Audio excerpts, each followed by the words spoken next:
We did it. Here we are. How do we feel? What are our thoughts on an earlier live in the day? It's 1 o'clock. This is unusual. This is unusual. And I may not be done for the day. I may not be. Hello, Abigail S. Decoding Cults. Elsie's here. Jazzy Girl's here. Matt's mom forever. Love her. Cave ma'am. That's cute. Kim can do. Um, I also need to do something I said I would do. Cheryl, I got to say hi to Cheryl. Guys, this is very exciting news. Kim Boutwell says, just found out my mom's cancer numbers are lowering. If you go live, can you give her a shout out? Her name is Cheryl. She's in her late 70s and has been battling cancer for many years now. How exciting is that? I thought that was so cool. So guys, big warm shout out to Cheryl. We're all with you, Cheryl. And I just think that's amazing. I love hearing good news. And there's Marilyn Honig. Of all the people to do a live with, Marilyn, I just laughed and laughed. The live we did yesterday, I got permanently demonetized on. That hasn't happened. That happened on one other video for me, but I think that's hilarious. And don't worry, I don't care. It's not about the money. I'm just saying because I think it's hilarious. Of all the cute people, of all the little cute dainty crochet people in the world, we got demonetized because we are just sassy girls when we get together. We're just sassy. I just got a notification from YouTube and they were like, bad news, girl. You have a potty mouth and we're not monetizing this. And I was like, okay, all right. I like it. It's kind of a bit of a badge of honor. Hey, VT Kitten, hippie chick. Kathy Ann, love you, girl. Simple lady, eat more pizza now. Dee Dee's with us. Wine a little bit more. Michael J. Marion Calabro. Whoops, Marilyn. It's totally fine. I think it's hilarious. I probably will lose sleep over it, though. Just kidding. Apple cider tea, guys. I don't care about any of the monetization stuff. Carrie Ann, what did you do to get? It doesn't tell you. Jeff was like, well, what'd you say? And I was like, we said a lot, man. But it doesn't give you specifics as to why you were demonetized. It just says, hey, you're out. Duchess Diana, Nene Hobbs, Amanda Martin's with us. Kenya's always here. Yarn Prepper, I hope you're doing better today, my friend. Fig 816, V McWilliams, Liz Tricks, Michelle's here, Summer Savage. I rock a different fashion vibe every day. You better believe it, girl. Yesterday was bad. I'm kind of embarrassed that I showed my face on YouTube yesterday, to be quite fully honest with you. Hello, Lori Plays. Sandykins. I just, Meerkat Madness. I was having a terrible headache. Jessica K. Amy Hoyt's here. Stana rhymes with Donna. Brian Lucas. Mandy Albert. Celeste is here. Celeste Commodore. That's cool. Big Z and a banana. I just ate a banana. I ate a little snack. I don't usually eat this early, but I had a banana and a piece of cheese and 4 peanuts to be exact. Dawn's here. Oh, Gretchen. Okay, Gretchen's catch. Guys, Gretchen is the licensed psychologist who's going to work with us. Gretchen, I need to text you. Monday, I said 1 o'clock. Could we push it to even 1:15? I just realized I won't be getting home from therapy until like 12:45. I got to have a few minutes to let the dogs out, make sure this is right. You know what I mean? Got to make sure, Gretchen. But we can text each other about it. And if that's not cool, I will just speed on down the highway and hope we don't get pulled over. And if we do, I'm going to say, sir, I'm going to start live streaming us because I have a live stream. Is it just the one video that was demonetized? There's one other video I've done way back when I first started that got demonetized. It was with the Peeling the Onion friends. Hey, Michael Lalonde. It's going great. It's going great. I had such a... Oh, 1:30? Perfect. That's even better. Gretchen. Okay. So 11:30 your time, 1:30 my time, Monday, this coming Monday. I believe that's the 29th, guys. We're going to have a chat with a licensed psychologist. That's a big deal. Okay. We're going to find some things out about ourselves that we may or may not want to know about, but we're going to deal with it. We're going to deal with it. You and me. Rhonda McNeil, I love your style today. Well, thank you so much. Sarah, you love me in white? Well, I love to hear it. Happy Lipstick Thursday, Liz. You too. You just got a haircut, Michael? Good for you. At Walmart. All right. I didn't even know they did that. Hey, Millie. Love you, babe. Linda Perales is with us. Joel Sachs is here. I love Joel Sachs. Okay, good. Thank you, Gretchen, for being understanding. I don't know why I didn't think of that. Actually, probably for a number of reasons. I'm not always a thinker, Gretchen. I'm not always going to be your gal in the times where you need a thinker. Um, Mastiff Mom's here. Good. She's present. She's present. Present. Simple Lady. Did I already say hi to you? I'm not sure, but let's do it again. Much Cooler. That's an awesome name. I like your picture too. That's awesome. Welcome. Aaron Franco's here. Thank you guys. I washed my hair today. That's all. Sharon Paris, and I did not curl it today, and I'll tell you why. It's pouring down rain. Whenever it rains, the curls don't hold, and it's a waste of my time. And it's time I'm not going to get back. So I could have spent that time eating string cheese, for instance. I'm not going to waste time on it. Okay, that's what we're getting at. Charlie Bridge, nice to see you. I don't know that I've seen you before, honestly. Lisa W, I get to sneak into a live while working. Lisa, we won't get you in trouble, girl. Janie, thank you. Rain Virus, you like the straight hair and that sweater. You know, thank you, Rain. I got this in the Anthropology sale a few weeks ago, and they had a small medium and a medium large, and I would be a medium large. This is a small medium because the medium large, I looked like a football player. Like the sleeves were stupid. Like they were just really boxy. So while I can't really do this, would I want to? No, I wouldn't. Anything that's supposed to be zipped or buttoned, I don't really do that anyway. I kind of leave it open. No, OBG Foster, I did not.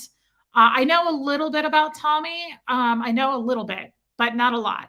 So, hi, Beverly. We will get to the bottom of that as well, guys. Got to add it to the list. I was thinking maybe he and I could do a live later, but I honestly, that only came in here. Haven't asked him. Haven't asked him. He may have stuff going on. Maria, hey, Reese, are there any clothes you absolutely hate? Ursina, love you, Ursina. Joe Virus is with us, as he should be. Yeah, there are actually. Capri pants, like pantaloons, like the pants. Hey, Vanessa, the pants from like the early 2000s that like now my jeans are pulled up a little bit. My jeans are not that short, but you know what I mean? They're like right below the knee, like pedal pushers. I don't know. I don't like those unless you're 80 years old. Um, wait, RLD Amarin. I'm not sure, but welcome, my friend. I'm not going to try again. That was already too many tries to do it. Okay, now we're just spitting off. We're just saying whatever, aren't we? No, seriously, pedal pushers. Robin, thank you. All I did was take a shower. Gauchos. I never wore gaucho pants. Thank you, Much Cooler. I love your name, man. That's so cool. Is it like a vest? Yeah, this is like a vest. It's like a vest. It's got little buttons. I don't know. It was really expensive to begin with, but I got it for like $30. But I want to say originally at Anthro, it was like 150. Nobody's going to pay for that. Pantaloon is a fun word. Let's see what else. I feel like there are a few other things. Maybe not though. Yeah, I don't want to hurt anybody's feelings, so I think I'll stop there. Noelle, Reese, please ask. Please ask what? I can't remember what happened 10 seconds ago, so you're going to have to catch me up on what we were talking about. That kitchen witch, Suzanne, you're so cute. Reba 58. Okay, guys, I will. How's Huxley, Curious Cat?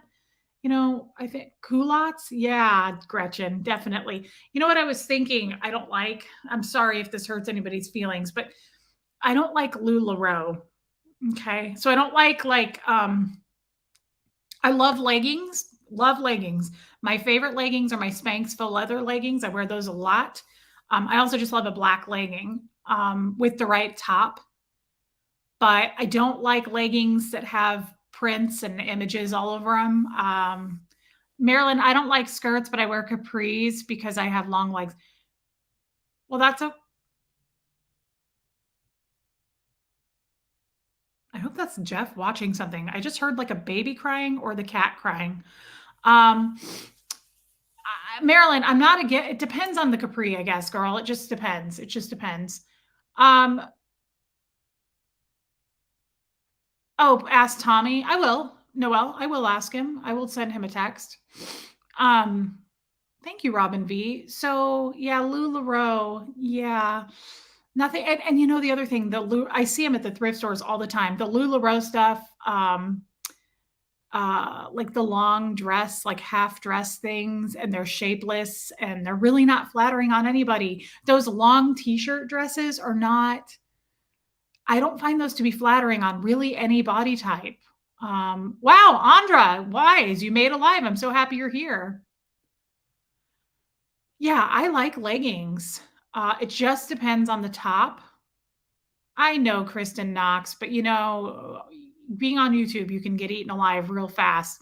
Yeah, it's just a weird thing for me. I don't like a lot of big patterns on stuff anyway. I don't think that can be very flattering. Thank you, Noelle. So I don't know, guys. I don't know. That's about it that I can think of that I would never wear. Otherwise, I feel like I'm pretty good at being able to style something, even if you don't. Yeah, rain virus. If you belt it, I agree. I can do a t-shirt dress myself. If I belt it, I've got to give myself some shape. Wearing a big shapeless tent dress like that does nothing for me. Anita, I love you, girl. At your new job. Anita's at her new job. I think it is Bo. I think it's a multi-level marketing thing. LuLaRoe. Yeah. Anyway, I feel like you can take a lot of, I say this all the time. I will go to my closet, put something on, and I'm like, ooh, it's frumpy. I don't like this today. I usually like this. It's all in the accessories too. Like you can take something that's pretty plain or add a belt or add a bunch, like layer some necklaces, put a different shoe. Speaking of shoes, you guys, oh my God. I had a bunch of Poshmark credit because I sold some stuff. And you know, I love what are the Trini London products, Robin? Well, my favorite Trini product is her BFF tinted serum, but her BFF that comes out white, it's a cover up. It's a very light coverage product, but it has SPF 30. That's my favorite. That gives me a lot of like shiny glow. It's supposed to give a little bit of dewiness.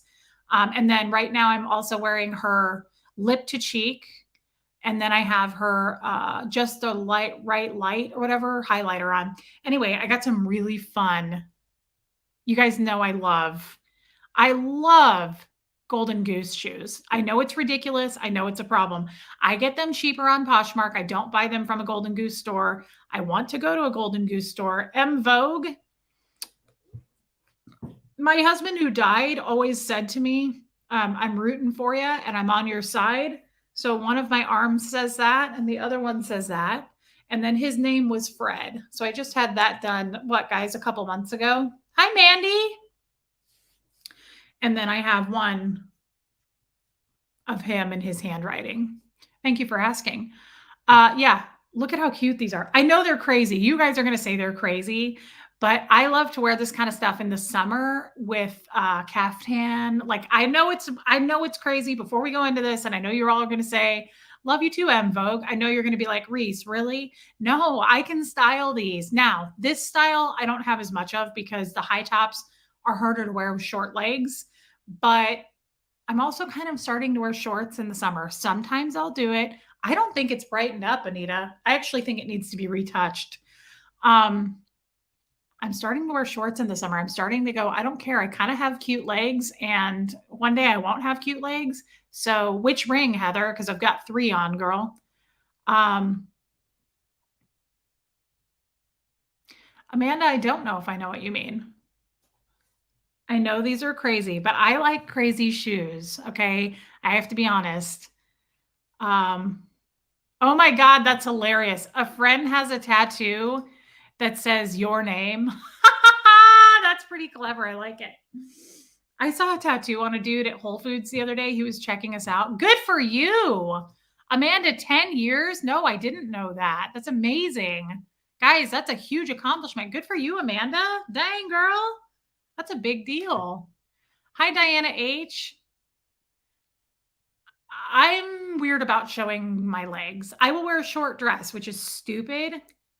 But so it's like I show my legs, but I don't like wearing shorts. I feel weird in shorts, but I found some cute shorts from Madewell that are kind of like my boy short underwear, the cut. Now they're not that short, but the cut is, and they're cute. So sometimes I wear them And sometimes I wear these high tops with them, and I know it's silly. Look at how cool these are.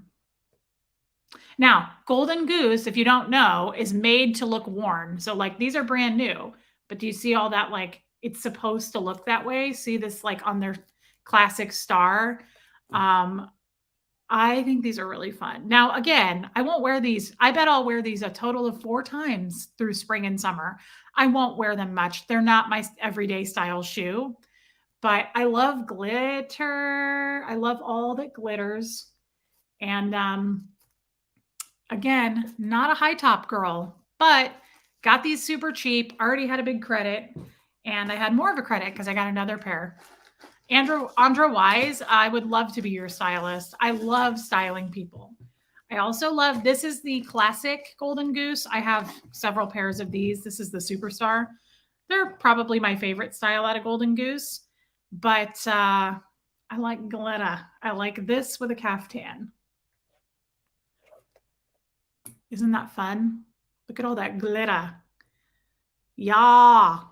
See, like taking this with a Spanx faux leather legging and a sweatshirt and some chunky jewelry is so cute. And then throw a hat on with some pigtails, you're good to go. You're good to get a boyfriend that day. You can find your own boyfriend. I love Nancy. I notice I have many people following me. Is that normal? I'm not a seller, just a shopper. No, Nancy, you are not being stalked. People, it's just kind of a thing on Poshmark. I've had a Poshmark account for over 10 years. I've probably got, I don't know, 8 to 10,000 followers. I don't know any of those people, but I get updates every day. So-and-so is following you. Nancy, it's just kind of a trend. It's just kind of a thing to do on Posh. And also, if you're a seller, I know that it makes your stats look better to have like you're following all these people. So Nancy, nothing, no, you are not being stalked, babe. Not at all. Yeah, I just think you can honestly, a sweatpant, like a jogger, but also like a cute jean. I can style these with a fancy outfit. I can fancy these up. I can do a blazer and a button down and a trouser cigarette pant with these. Like I can make these slumming it in sweatpants. I can wear shorts with these, or I can really jazz these up and I can do a really sexy sequined caftan and throw this with it. A big pair of sunglasses, like big round 70s sunglasses and a big piece of jewelry. Psh, get out of here. Come on. Yeah, I can make that work. Sure, I can. I can't do anything else in life, but I can make that work. Cruise wear. Absolutely, Brian Bolin. Yeah, yarn prepper. Golden Goose are insanely expensive. I actually kind of hate talking about them on here because people are like, oh, you're a brat. We didn't know you had a ton of money. I don't have the money to buy these. I buy them used typically. I buy them on Poshmark, but I sell and I've been selling on Poshmark for a long time. So I'll sell and have like a huge credit after selling a bunch of crap in my closet. And instead of cashing in on the credit, that's the money I use to buy things I want. So I've been doing that for years. And that's how I justify getting shoes like this because I don't actually have the money to buy them. But if I sell enough stuff, I do. Shambot. I've been wearing my jewelry. Reese, you inspired me. I love that, girl. Renee Rainbow, gorgeous, but way out of my budget. I know. Hi, Linda Ramsey. They are, they're all handmade in Italy. They're very small batch. So like, for instance, these, there's not that many of these. You're not going to see, they make a batch of them and then they move on to something else. So they're just kind of a cool. And again, I like to take a simple outfit, like with very simple on the color and then pop with a shoe. I like to do that. I like to do that. What in the literal hell is a cigarette pant? It's a skinnier, they're kind of a cigarette pants, kind of like probably from the 70s, I would guess. Like what, a cigarette pant would be what Sandy wore in Greece at the end. And she's like, tell me about it, stud. She's wearing a cigarette pant. Wendy Mo, I'm so glad you're here. Kimberly, nice. Thanks for being here. Anything on sale on Poshmark? All the time, Elsie. Whatever you're looking for, you type it in. You can find it. I've gotten so many things on Poshmark. I just got a Claire V sweatshirt I've been wanting for a long time. You got to be patient. It's a sweatshirt that I've been wanting. It's like $200 on her website. Everybody on Poshmark sells it for like $100. And then every once in a while, if you're patient and you're quick, somebody will sell something that's a big seller and like they just got a haul of stuff and they don't know what it is. So they just sell it. I got it for $40. So I just got it in the mail today. Liz R looked up on the website. It's on sale for $109. I got a steal. Well, Liz R, I bought it during the half off sale. I think it was marked down to 80, 79 this vest when I was there. And then it was half off of that. So I feel like I got it for like $40 maybe. It was cheap. Yeah, it wasn't a lot. I got skills. I love it. I love that movie. So anyway, I was really excited about my shoe purchases. And again, I will probably wear these 4 times over the next year. So it's not an everyday thing. The other cool thing that I love about Golden Goose is they put their sole, you can take it out, is an inch thicker than down here. So when you put them on as a woman, I mean, I'm sure they do it in the men's too, but as a woman, when you put them on, you get a little boost and you're like, oh, like it's almost like a little heel. For somebody like me, that means a lot. It slims the leg. First of all, you got a little boost. It kind of improves your posture. You rock back a little bit. But also I would always love a little boost in height. I'm short and it just kind of makes my legs feel a tiny bit longer. It's probably all fake and lies, but it does honestly feel like, especially if I'm wearing these showing bare legs, like with a dress or shorts or something, it does make my leg feel a tiny bit longer. Debbie, I'm glad you're here, girl. Yeah, they just have a little bit of a heel and I can't get it back in right now and I don't care. Yeah, they're Tom Cruise shoes. Are those shoes, Kiki, made for walking? I would not wear those if I was going to go walking, like for over a mile or something. No, but I wear them all the time around town. So, I mean, if Jeff and I were going to go walk around downtown, I would wear them. Yes. I was really super pissed at myself because it was pouring down rain yesterday and I was wearing my other pair that looked like these. And I had to go out and pick up Bo's poop in them. And I got like rain and water all over them. And I don't think that's smart. It even says like, don't get these wet, because I think it can break down the glitter. And again, these are all made by hand. They're hand distressed and they like sign the inside.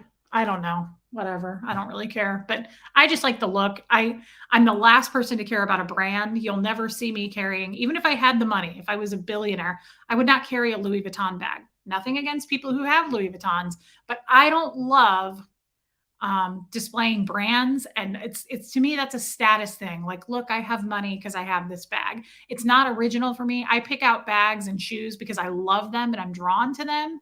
And if they're expensive and it's an expensive brand, then that's just the way that went. But I like these because of how they look. I don't care that they're Golden Goose. I mean, people will see that and go, oh, she's wearing Golden Goose. But I just am not a person who's going to display that and go, I have money. I just want you to know. What are we talking about today? Well, I mean, everything really. We cover it all, don't we, Dirty Mouse? But something specific. There is something specific. And I'm just happy I don't have a headache today. I feel so much better talking today. Okay, I'm really hot with that heater, so we're going to have to adjust it. That's warm. Yeah, they make knockoff golden geese all the time, and it's hard to tell the difference. You could get a knockoff pair. Hi, Anna. So, yeah, I'm just glad I don't have a headache today, guys. It's much better. I'm ready to chat it up with my people. Yeah, no headache. And you know something weird? I haven't been sleeping well again. So last night, I did something I don't ever do. We have a bottle of gummies, THC gummies, that I did not bring into this house. Somebody else brought into my house like a year ago. They're expired. And I couldn't go to sleep last night and I ate one and I don't know what happened to me. I don't know if it worked. I don't remember much after that. So maybe it did. It was a 10 milligram one. Thank you. I just got that space heater at Costco. Well, now I'm like, am I going to get addicted to this? Because I don't know what happened. I don't know what happened. I ate one, and then Jeff rolled over. It was like 1 o'clock in the morning. And he was like, "Why won't you put your phone down and go to sleep?" And I was like, "Because you're not the boss of me, first of all." I was like, "I do what I want." I just ate that gummy. And he was like, "Well, if you're going to be awake." And I was like, "Oh, really?" And it's serious when the CPAP comes off. So I'm laying there, and all of a sudden he was like, and he like put it away, and I was like, "Oh, he wasn't kidding. This dude wasn't kidding." Hey, Becca. And all of a sudden his hands were everywhere, all over me, and I was like, "What's going on?" And it was weird, guys. It was really weird to eat a gummy and then try to get down. I don't know. I don't know what happened. It was weird. I couldn't. Why are we talking about this? It was a weird experience. And I'm pretty sure Jeff was better than he usually is. I remember saying to him, I was like, "Where did you learn that?" I was like, "In the last week, you've never done that before?" And he was, it was pretty wild. I don't know if that was real. Oh, really? Was I high? No. I've eaten a gummy before and it didn't do anything. I don't think so. Was I? Oh my God. It was weird. I remember laying there and Jeff was just working away on me at 1 o'clock in the morning. And I was like, "Dang, babe." He was really going at it. I was like, "Do you normally do this?" I said, "I don't remember you ever doing that before." And he was like, "I do this all the time." And I said, "Not that hard though." I was like, "You don't usually put that much work into it." Now that I think about it, was it the gummy? Oh my, oh my God. Yeah, it was a marijuana gummy. Oh my. Oh, that's fascinating. Really? I just took one, but I'm telling you, I've taken one in the past, like a year and a half ago or something. I took one and I didn't feel anything. I remember saying to Jeff, I was like, "My eyelids feel like luggage." That was it. I didn't feel high. And guys, I've smoked a lot of pot in my life. It wasn't the same effect. Huh. Well, I'll tell you two things. I was really impressed with his skills last night. I was like, "Where the hell did you learn how to do that?" Um, I just felt like there was a lot more going on manually than there normally is. I was like, "You're really on the letter spot. It starts with groceries. You're really on that spot tonight." I was like, "You don't usually find that spot for me. Usually he's not the greatest at that. He's not good at that." And I was like, "Whoa." And then I realized too, it was weird feeling, guys. I couldn't get there. I was like 10 minutes in, and then I grabbed my phone. Jeff was working away on me, and I was like, "What time is it?" I said, "Why am I not getting off?" I don't ever have a problem. When I RSVP to a party, I make it my business to come. And I was like, "Why am I not getting there?" I said, "Jeff, this is taking too long." And Jeff, he said, he goes, "Maybe I want it to take a long time." And I was like, "No." I said, "I don't want to. I just don't know." I said, "Oh my God." I remember what I said. I said, "I feel like I'm in a casino." I said, "There's no windows." There's no concept of time. I was high because we have windows in our bedroom. I was super high. I remember I totally forgot I said that. Oh my God, I was high. Oh shit, I was stoned because I do remember saying that. I was like, "This is like a casino." I was like, "There's no windows in here."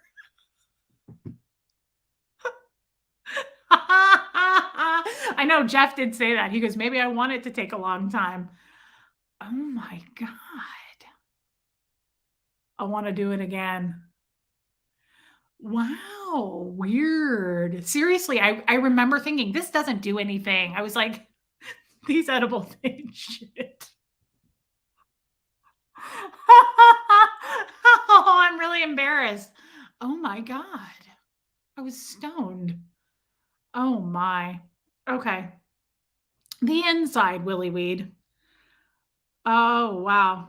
Um, Crystal. That's Jeff's daughter, you guys. Where'd you go? Where was it? I lost it. I can't find it.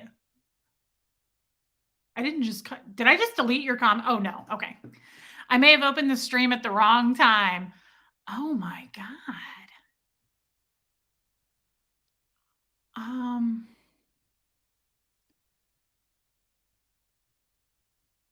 Interesting. I will have to try this again and be more prepared. I totally didn't think it was doing anything. Every night, Jeff will be like, "Did you eat your gummy?" Oh man. Wow. It got me. It got me. I didn't even know. I didn't even realize. I had no idea.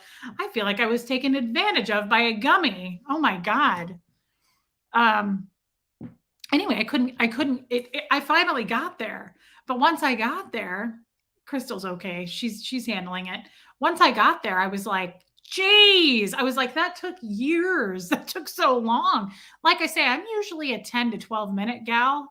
And I was ready to, I was ready to go to bed. I wasn't even expecting that. I took the gummy thinking, okay, I need to go to sleep. And then all that went down. But yeah, that was funny. Jeff was like, maybe I want it to take a long time. And I was like, I feel like I'm in a casino, Jeff. There's no concept of time here. Oh, weird.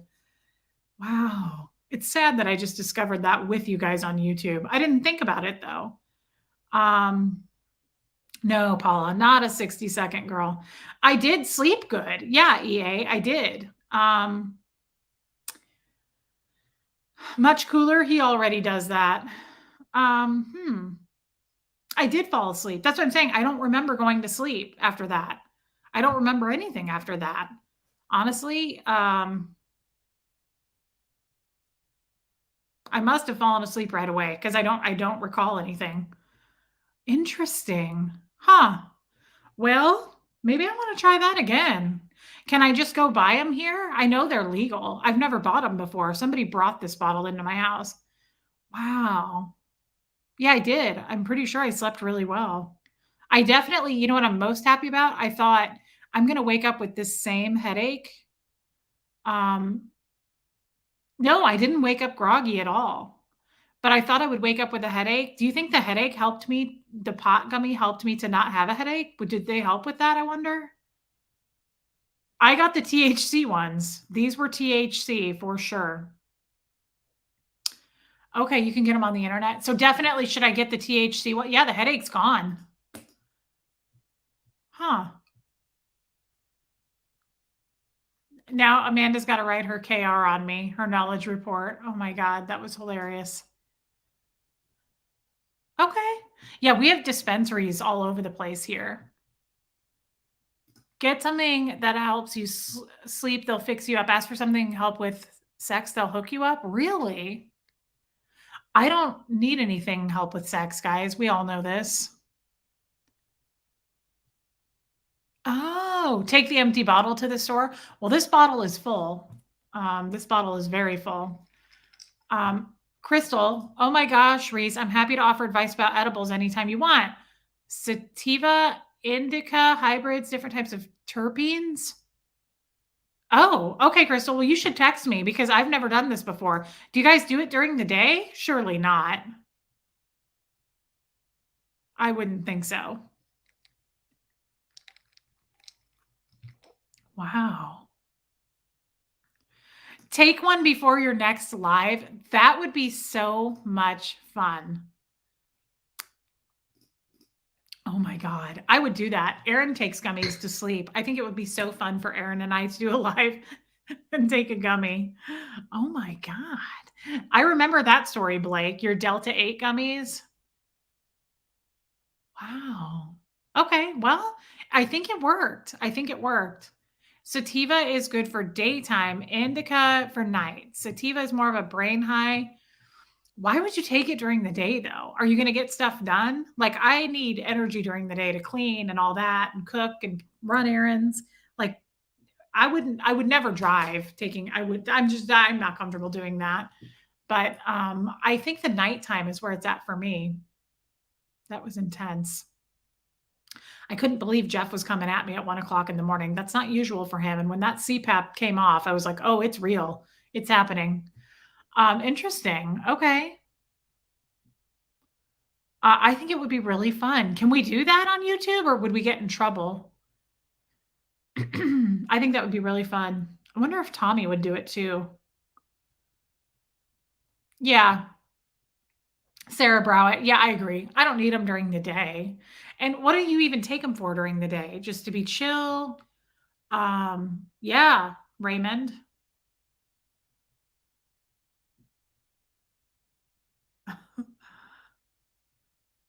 Oh, you can't smoke online. Yeah, I wouldn't think so. Oh, for pain? Okay, fancy face. That's true. People use a lot of that stuff for pain and like arthritis. Okay, Andra Wise. Interesting, Rain. I wouldn't smoke. Guys, I don't like to do that anyway. I don't like the smoking kind. I never enjoyed that. I just ate a bunch of food.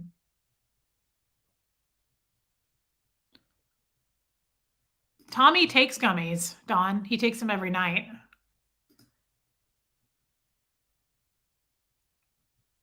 Hmm.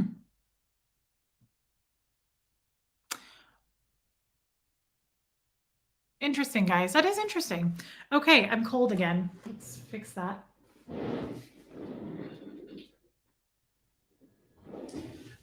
So I wanted to, whoops, I wanted to talk about something. Yeah, that's true. Some people take them for medical reasons, right? I don't know. Brian, I've done live streams where I read poetry while I smoke weed. I've not gotten any pushback from YouTube, but I'm not monetized. That's why, Brian. You would just be demonetized. You can vape, Sarah Robin. I don't vape. Yeah, Tommy is very specific. Where did that go? Stop his nightmares and does not want for any other purpose. Yeah. Well, I think it would be fun to do it with Aaron anyway. I just think that would be hilarious. Interesting, Killy Billy. Or heck, I could take one and then just do a live with Tommy or Aaron. I mean, Tommy doesn't have to get involved in it. I think that would be fun. I'm sure he would get a kick out of it. But I don't know. I don't know if I would be silly. I don't know that I felt silly last night. I just remember I was like, I can't. Why can't I get off? What's happening? That's true, Amanda. We could do that. Justin, new to your channel. Please talk to your doctor first. Do you have a sensitive personality and psychosis is on the rise? Well, Justin, that's not a bad idea. I could message my doctor and ask her. I have the most ridiculous discussions when I'm high. My partner and I are so silly together. I bet, Crystal. It sounds like a good time. That's true.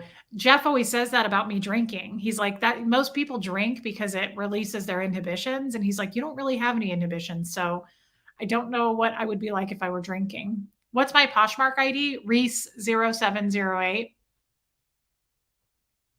Yeah, Carrie Ann. Ooh. Oh my God. Crystal, would it help my Shark Week cramps? Guys, I would do gummies then for sure. If it would help my cramps. Yeah, I knew that, Susie Q. Yeah, Tommy takes them specifically for his nightmares. I knew that. And he has to take them for that. No way. How come nobody told me this? Ken. Hi, Ken. Good to see you, brother. I hope you're doing good. Yes, for cramps? Okay, I'm mad at all of you. How come nobody told me this? Oh, I would take those for cramps in a heartbeat. Oh, Sarah says it doesn't help her cramps. Cramps and irritability? Crystal, yes, and actually CBD can help with pain. Cramps won't get you high, but THC can also assist. Okay, Crystal, can you text me what I need for specifically cramps? Phoenix, such a great chat. No topic, just a friendly visit with a ton of friends. Here for it makes my day. I love that because we typically don't have a topic. And even if we have a topic, we get into it, but we take our time getting there. Raymond, you guys, I didn't know this would help my cramps. Let me ask you something else. I think I'm going to be on my period when we go to Seattle. Can I take them with me? I'm kind of scared to put them in my suitcase. I don't want to get in trouble. on the airplane. Yeah, Crystal, if you don't mind, will you text me that? That's amazing. Holy. I'm pretty sure they help with fibromyalgia and arthritis. Yes, I'm pretty sure. It helped your wife's migraines? Wow, okay. This is crazy. Okay, don't fly with it. Okay, I won't. Do not travel with THC. Okay. Wow, you guys sure knew the truth on that. What are people going to do then who are going on the cruise? Buy some in Seattle? Yeah, but then I can't bring them home with me. I just won't do it for February period. That's fine. Huh. Buy local. Interesting. I didn't know that, guys. I truly would use it for cramps. Okay, Rain. Just buy a small pack. Yeah, I knew that. I remember Retired Red said no for the cruise. I remember Cricket saying that. They're banned for the cruise? What the heck is Tommy going to do? I feel like I have to blow my nose. Hold on, I'm going to mute it.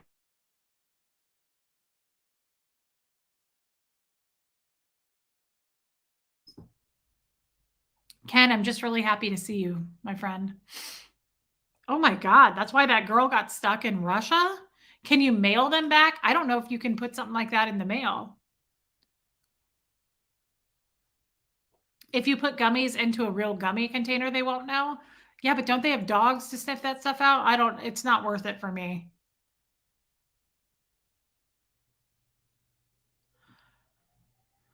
Okay. Yeah, I'm not worried about it, guys. It's okay. I'm not addicted. I don't need to have them. I don't have a situation like someone like Tommy or somebody in pain where I have to have them. So I will be okay. I will just take some Advil for my period next month.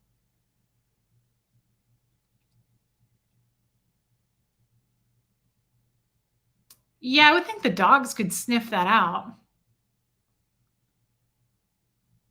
I don't really, Sarah Robin, know yet too much about what happened with Tommy. Everybody who watched his live this morning knows. Apparently, he's got something going on with his medical condition, with his, is it brain damage? It's called CTE, I think. I'm not, guys, I really shouldn't speak to it without Tommy because I don't know and I don't want to give false information. And it's his health, not mine. But I'll find out more. And I really feel terrible for him. I hope he's going to be all right. It's horrible.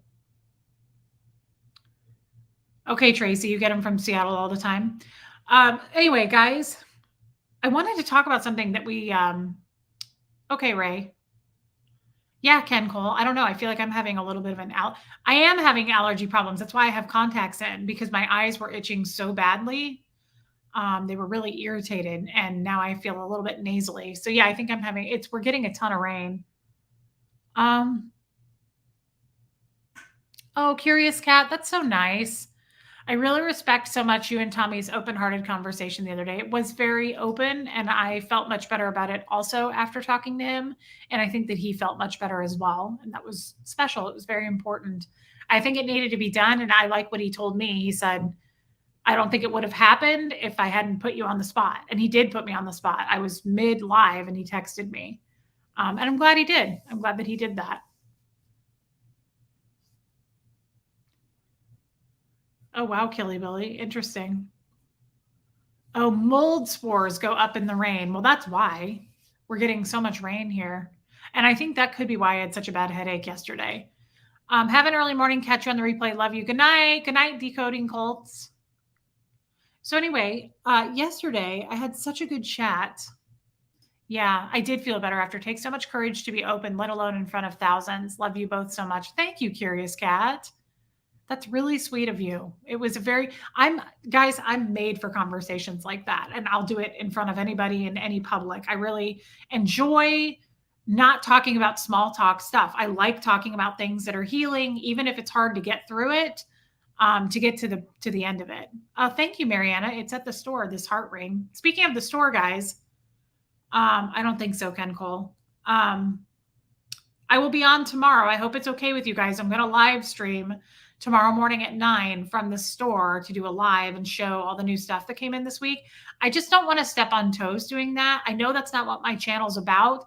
And I just don't want to upset people by doing the live streams like that. Just obviously don't tune in if you don't want to watch it. But I hope that's okay. I don't know why I feel weird about that. I think it's okay. I'm getting nothing but good feedback. Yeah, six-pack abs. No small talk here. Chrissy, love you, girl. Hey, Tina Talks. Yeah, don't worry, guys. We're gonna talk to Tommy. If he's got the time, I maybe we'll do something with him. Um, thank you, Brian Lucas. Hey, Yvonne. Those are the ones I skip and then watch the next one. It's not that serious. Okay, good. It's your channel. I know, but I also feel I want to include you guys in everything I do. Summer Savage, that makes sense.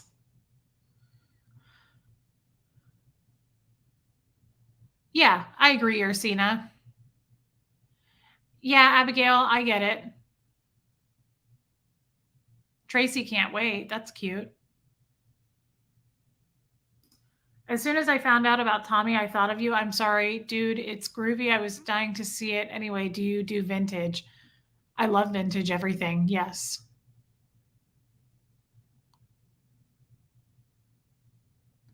Well, Willy Weed, that is really nice. It's still fun to watch. Like, I still enjoy those lives. What size do you wear in the Jane pants? Large. I wear a large and I probably could have done a medium. I wore those pants yesterday and they're a drawstring. So Dirty Mouse, you could do a large or I don't know what size you are typically, but I did a large and then I do a medium on the top. Yeah, Kat. My headache was so bad yesterday. I'm not one to run to a doctor, but at one point I thought I was going to throw up. There was so much pressure in my head. And I was standing in the kitchen and I was doing this and I was making myself water and I felt like I couldn't stand for a minute. Jeff walks in and he's like, just wanted to remind you about Huxley tonight with Boy Scouts. And I was like, Jeff, I said, don't talk to me right now. I was like, I'm in pain. I feel like I'm going to throw up. I was like, dude, can it wait? And he knew because I told him like 10 minutes before that, I said, I may have to go to a hospital. I said, my head is so bad. I feel like I'm going to keel over. Summer Savage, does Lady Co do plus sizes? Lady Co goes up to 3X. They do small through 3X. So yes, the answer is yes. And I'm very happy about that. I'm sure the cruise would let you bring it on if you have a medical card. That I don't know. Lisa, I drank some coffee yesterday to see if that would help. Do you check your blood pressure when you have those? And I did not check my blood pressure yesterday. I will say every time I go to the doctor, I've never had high blood pressure. Do you have medication for migraines? No. I don't feel like it's that necessary. I get them that bad. I haven't had one that bad in months. So, I mean, I'd say I get 4 a year like that, maybe at the most. So no, I don't feel like it's something I need to be medicated for. I thought it could be hormonal. Sometimes I get them around my period or when I'm ovulating, but then I also thought about this weather and we're getting so much rain. I don't know if I know that I've heard people say that rain can trigger stuff like that, or rain can trigger like your joints, arthritis, pain. So I don't know. I didn't know. I don't know what caused it, but I just thought I'm going to wake up with this thing tomorrow. I just have a feeling. I thought I was going to wake up with it today, and I woke up in a great place. I felt good. I washed my hair. It was good. Limit your sodium intake, Lisa. Okay. I probably do eat a lot of salt, but I only eat once a day typically. So I don't know. Thank you, Jules Rainbow Bunny. Barometric pressure. I kind of thought of that too. Thank you, KDE. That's what I wondered, the change in the pressure. Yeah. Pain can increase your blood pressure. Okay. Well, Jeff checks his blood pressure every day, so I can check it from home. Anyway, guys, I wanted to go into, oh, there you are. Hi, Barbara. Hi, Jilbo. Welcome, angels. You're not going to hold your breath about what? Hey, Susan P. Hi, Brent. Glad you're here. So anyway, guys, I just real quick because I haven't gotten to get a good back rub. Well, Jeff did that last night too. He was like really rubbing and massaging my head, and it helped a lot. Hey, Shambot. Oh, you sent me a message about CBD. Thank you, Denise. Okay. No to the medical card. Okay. Pamela. Pamela Greaves, I love you. I'm so addicted. I only catch you on the live replay rarely, but I watch every day. Yes, gummies are the best painkiller. Just have half of one to start. Love from Australia. Pamela, I'm so glad that you spoke up, babe, and I'm glad you could make it. I love that. Thank you. Aaron G, glad you're here, girl. I love cricket. Yeah, Phoenix Rising. Hey, Brooke Elliott. Corsets and curls. I'm considering getting a boyfriend if he'd give me weekly massages. Otherwise, Jeff will give me a massage if I ask for it, like a real one. He has a massage table and everything that he had before we met. Kind of different. I was like, how many people have been on this table? I don't think I want to know. But yeah, Jeff has good hands and he will give me a deep massage if I ask for it. Now, he hasn't done that in probably a year because I don't ask for it. But Jeff will really give me a good rub, like especially at night. Sometimes he'll just wake me up and he's like rubbing me, and it's so nice. Yeah, corsets and curls. I was thinking if I could afford it, I'd love to go get massages. I'd love to. Susie, are you watching the live? Oh, I won't, Crystal. Don't worry. Somebody just commented on a bag I have. I don't know. Okay, so there is something specific. We are off topic, Summer, but that happens on this channel all the time. Bye, Ann. Love you, girl. Watch your cheese intakes. It's related to headaches. Nicola, that's the worst thing I've ever heard. The gummies could help your headaches. I eat a lot of cheese. So, guys, I wanted to discuss something with you that I had. Oh my God, Mother of Aiden. I'm sorry. I know I keep doing this. I'm aware I'm doing it, but so many people who've never been here, I want to say hi to. Love watching your videos. You're a true spirit. Thank you, Mother of Aiden. Welcome, my friend. Also, I saw Angie Deaton in here. Are you still in here, Angie? Happy birthday yesterday. I missed your birthday and I'm sorry, but happy birthday to you. Hey, Pebbles. So I don't think I could eat non-dairy cheese. I don't think so. Jezebel mode. That's so cute. Welcome, my friend. Oh, here you go. Is this prohibited for the cruise? Yes, Angie Deaton's still in here. It was her birthday yesterday. Items which may be labeled as medical marijuana, CBD products used for medicinal purposes may be legal in the US. They are not.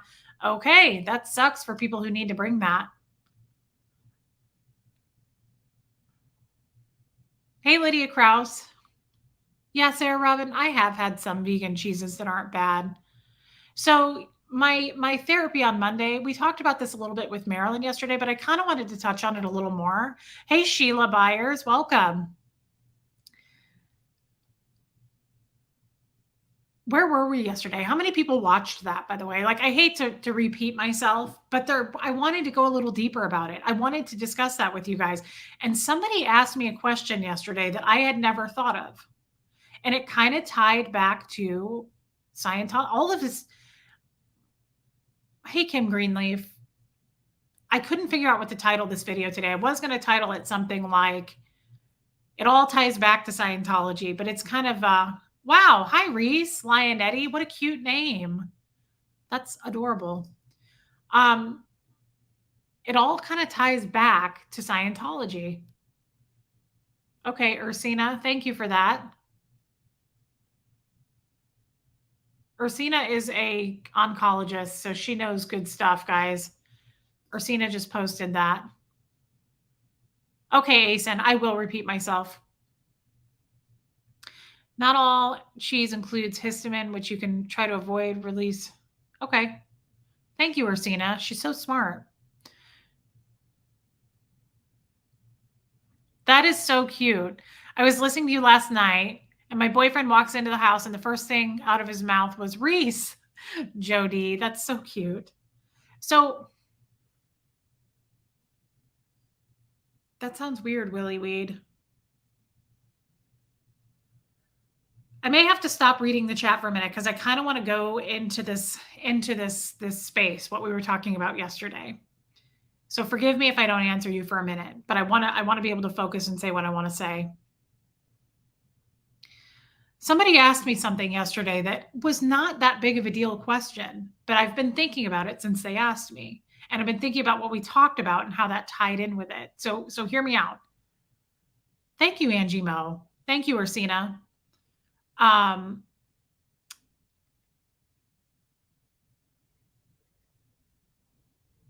Somebody asked me yesterday, you guys pretty much know my Scientology background, but there was a point where I got that order put on me that said I was entertaining the men of the org. Org is short for organization, and that's what Scientologists. Hey, Rachel Harmon. Yes, babe, I'm definitely still alive. We're only 56 minutes in, you silly. Somebody said, so you guys know I got that order put on me, right? Where I had two different men. One of them grabbed me and pushed me up against a filing cabinet when I was 15 or 16. I don't know if I was 15, just turning 16. I don't know if I was just about to turn 16. I don't know. It was somewhere in that, though. Thank you, Reese. And he pushed me up against the filing cabinet out of nowhere in my office. I didn't even know he was behind me. Hey, human. And he shoved his tongue into my mouth and he was grabbing me, and it freaked me out. And I thank you, Tam Tam, and Duchess Diana, thank you.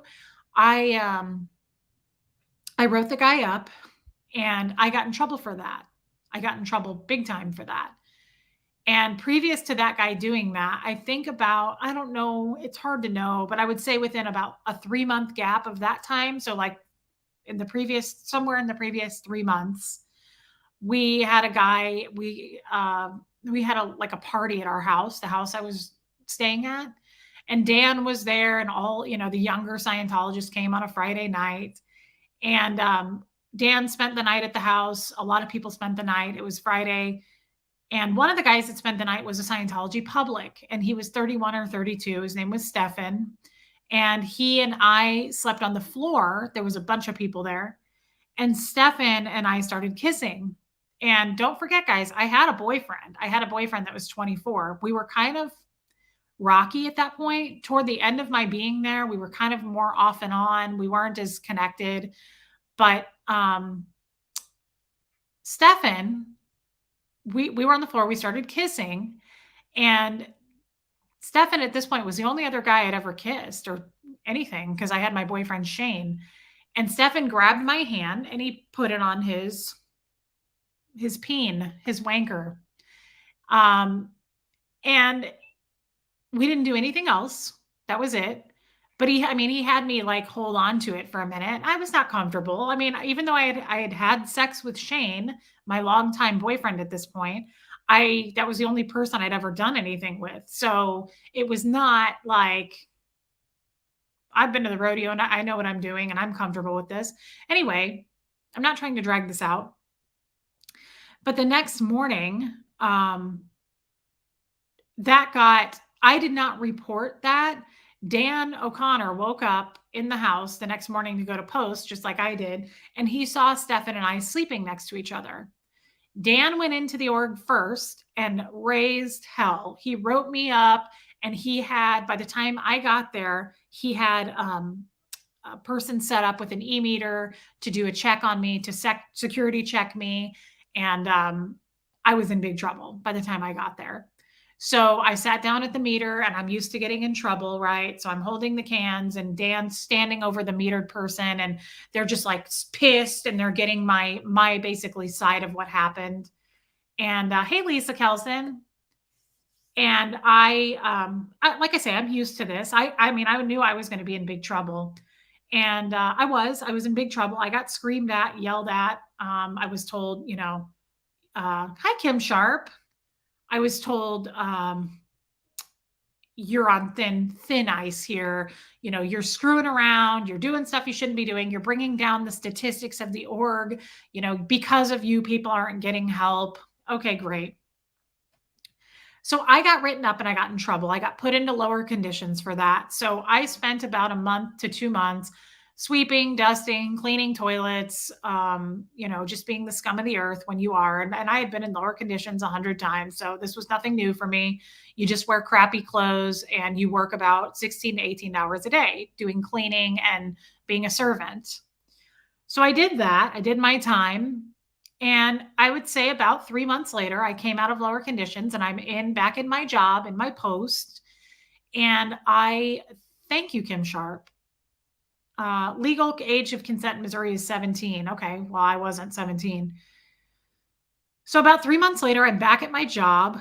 And Tom, this older man who was the Treasury Secretary, is close to where my office is. His office is outside of my office. Nobody's allowed to come into my office unless you work for HCO, which is the Hubbard Communications Office, and it's the PR portion of the org. So no staff are ever allowed into HCO unless you are HCO and you can be in there. So Tom was not allowed to be in there, but I had the door open to my office. So about 3 months later, I'm back on post. I'm out of lower conditions, and Tom comes up behind me, and I'm at a filing cabinet, and my back is to him. And he grabbed my body and he flipped it around. It's all happened so fast. Okay. I mean, just really quick. I might have been 15. I might have been 16. I don't know. I'm guessing I was 16 at this point. He flips my body around. I don't know who that is texting me. And pushed me really hard against this filing cabinet and immediately stuck his tongue into my mouth. And I said this yesterday and I've said this before. I'll never forget this because it was the worst taste and smell. It was disgusting. Like I'll never forget it. And he's holding me hard against this metal cabinet and shoving it down my throat.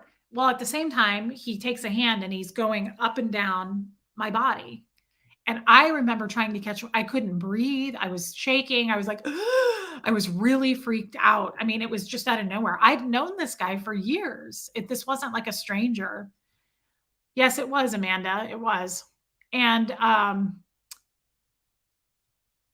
was terrified. And I reported it. Did everybody smoke there? I smoked. A lot of people smoked. Tom didn't smoke. And I reported it immediately. I wrote it up and I was scared. I wasn't enjoying that, right? Well, immediately I was put into lower conditions and I was given a stronger slap on the wrist, which was what's called a non-interbulation order was put on me, written up on me immediately. Interbulation in the Church of Scientology just means we use that word a lot. You say, you're interbulating me, or let's not be so interbulating. Interbulating is just shaking up your environment, your emotions, causing issues.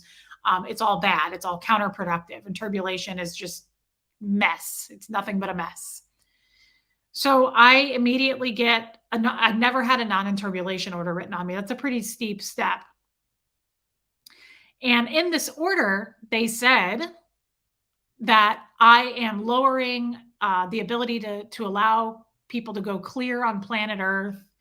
And I am lowering the statistics of the Kansas City org. They're not able to spread Scientology and get people to clear and save people and clear the planet because of what I'm doing. I'm hindering that process. And the main thing it said was I was entertaining the men of the org. And at the bottom of this order, it said, I believe it was either 30 or 60 days. I don't remember how many days, but it was either 30 or 60 days. They put at the bottom of this order and they said, Reese is to not interbulate anybody else. And if she gets any more KRs, knowledge reports, any kind of reports, if she gets in any other kind of trouble, she will be declared a suppressive person.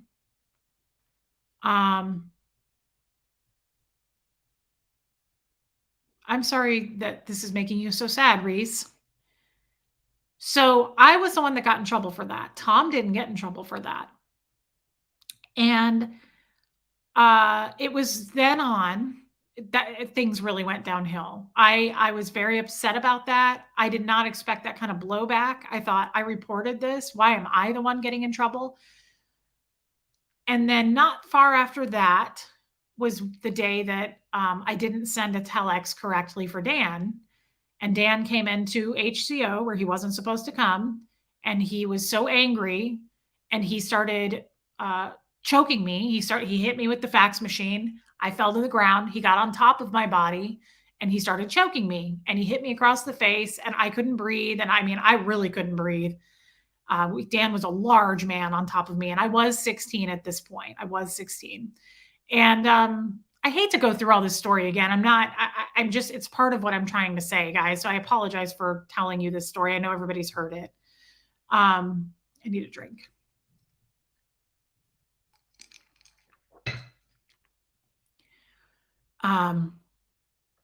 Nobody helped me. Dan's mother stood, I was screaming. I was trying to scream at that point. And HCO was really tucked in the back of the org. It's supposed to be, it's a highly secretive spot. It's where all the files are kept. And so I'm back far deep into the org of HCO and I'm screaming, somebody help me. And Dan's mother came in, Linda Nelson, and Liz Carr, who passed away a couple years ago. She was my boss. She came in and I said, I'll never forget. This is so clear to me. It's just like, I feel like I'm right back there. When I remember it, it's there. It's no question. Like, it's not foggy. It's very clear. I remember Dan holding onto my throat and I was screaming, get him off me. And I was trying to talk and I was screaming and I was looking at them. And Dan's mother was a large woman and she was standing there and she was a really pretty woman. She had dark, red, super red hair, like a witchy, like down to her waist. She was such an unusual lady. And Linda was standing there with Liz and I was screaming. And I said, get him off me, get him off me. And I was screaming it. And I said, help me. Neither of them did anything except one thing.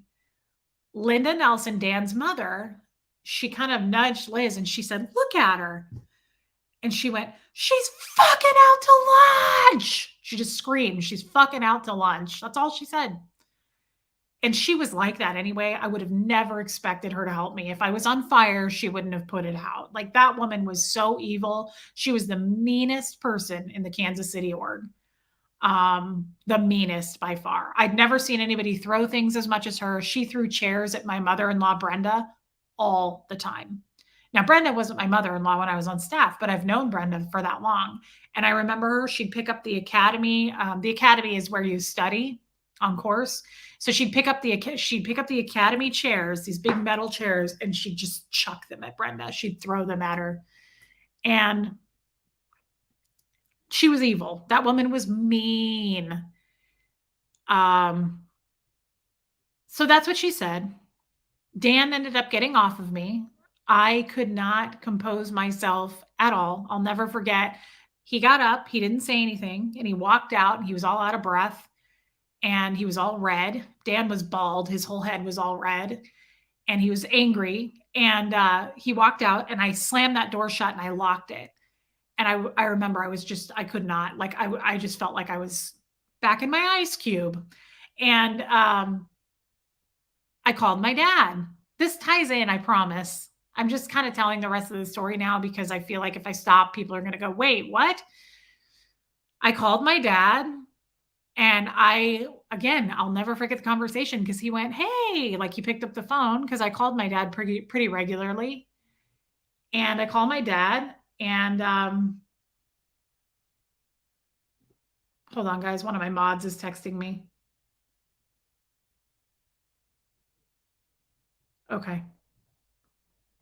Thank you. I call my dad and my dad's like, hey.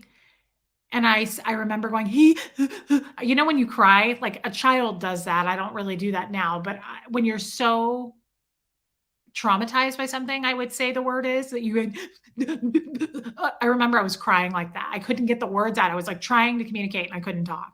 And I was like, and my dad was like, what? And I said, he hit me. I was like, he hit me. And my dad lived in Omaha, which is where I'm from, and that's 3 hours north. And so my dad immediately says, he said, "Stay in that room. Keep yourself in that room. I'll be there in 3 hours." And I immediately was like, "Oh my God." I said, I just remember thinking like this rush of like, I'm saved. My dad's coming to save me. Like that is what I love in a man. And I think I've been searching for that ever since. That I'll be right there. You stay where you are. Like, I'm coming to get you, girl. That is such a feeling that you can't put a price on. For a woman, I don't know if I speak for all women, but for me, that's a feeling that I'm still searching for, that people continue to not rise to the occasion on. I want to find that in somebody and I'm not able to find it. And it's not, I don't want to blame people, but like the guy I was married to who passed away is the only person I felt that way about. That's the only person. Fred is the only man in my life who I feel like I could put my life into his hands, who I felt like I could trust fall onto him and he'd catch me. I've never felt that way before, but I look for it. I look for it all the time. Now, my therapist says you're searching for that externally too much. Like you need to find it internally. You're looking all the time to older men to try to find that feeling of safety. And it ties back to what Tommy said. Not every man is your dad. So he's right. But I am looking to a lot of older men for that feeling of like, can I trust you? Will you save me? I know that's ridiculous, but and I'm embarrassed to say that out loud, but that's the truth. That's the truth of what I'm looking for if I break it down in my mind. I assume that's what I'm doing. So my dad, I'll just finish this if that's okay.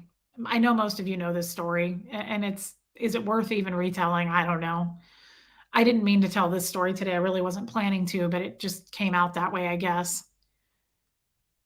Um, I'm still a mess. I mean, those 3 hours go by, but I was still a mess. And my dad calls and he says, "I'm in the parking lot. I'm here." And I unlock the door and I go running out to go down to there's a ton of stairs to get outside. And I get to my dad and I am shaking again. I'm crying all over again. I just latched on to him. I don't know that this is easy for me to talk about. And my dad says to me, "Where is Dan O'Connor?" I mean, he was like not willing to even really console me. He just wanted to get to Dan, which again gives me that like feeling of hope, like he's going to make this right and he's here for me. So my dad is really serious and he's like, "Where is Dan O'Connor?" So I take him upstairs, and Dan is the senior CS. He's the senior case supervisor, and he still is. That's his post. He's the highest trained person of the Kansas City org, and he's the one who's in charge of everybody who gets auditing. He supervises their case. So he is over in his office on the auditing side of the org. And his office has a thing like when you go in session at an org, you slide this thing across that says "in session," which means obviously you have to be really quiet and you can't ever interrupt. Like you could be declared for that. So Dan's little thing is slid across that says "CSing in progress," which means you can't interrupt him. Well, it didn't matter. My dad's making a scene. He's being loud where you're supposed to be quiet. Yeah. And sorry, I was reading a comment. My dad's pounding on his door. He's trying to open the door, and Dan opens the door. And my dad gets this. I mean, my dad is much taller than Dan. He's a large, skinny guy, but tall. And he's in Dan's face, and Dan is like, "Whoa." I don't think Dan expected any of this, by the way. And he says, "Whoa, Gene, whoa, whoa." And my dad doesn't know Dan that well. I know he respects Dan. He knows who he is, and he knows Dan is a very big deal. Dan is the highest trained person at the org. He's a big deal. But it didn't matter. He, because my dad's a huge donor, to be honest with you, how did he not get declared for that?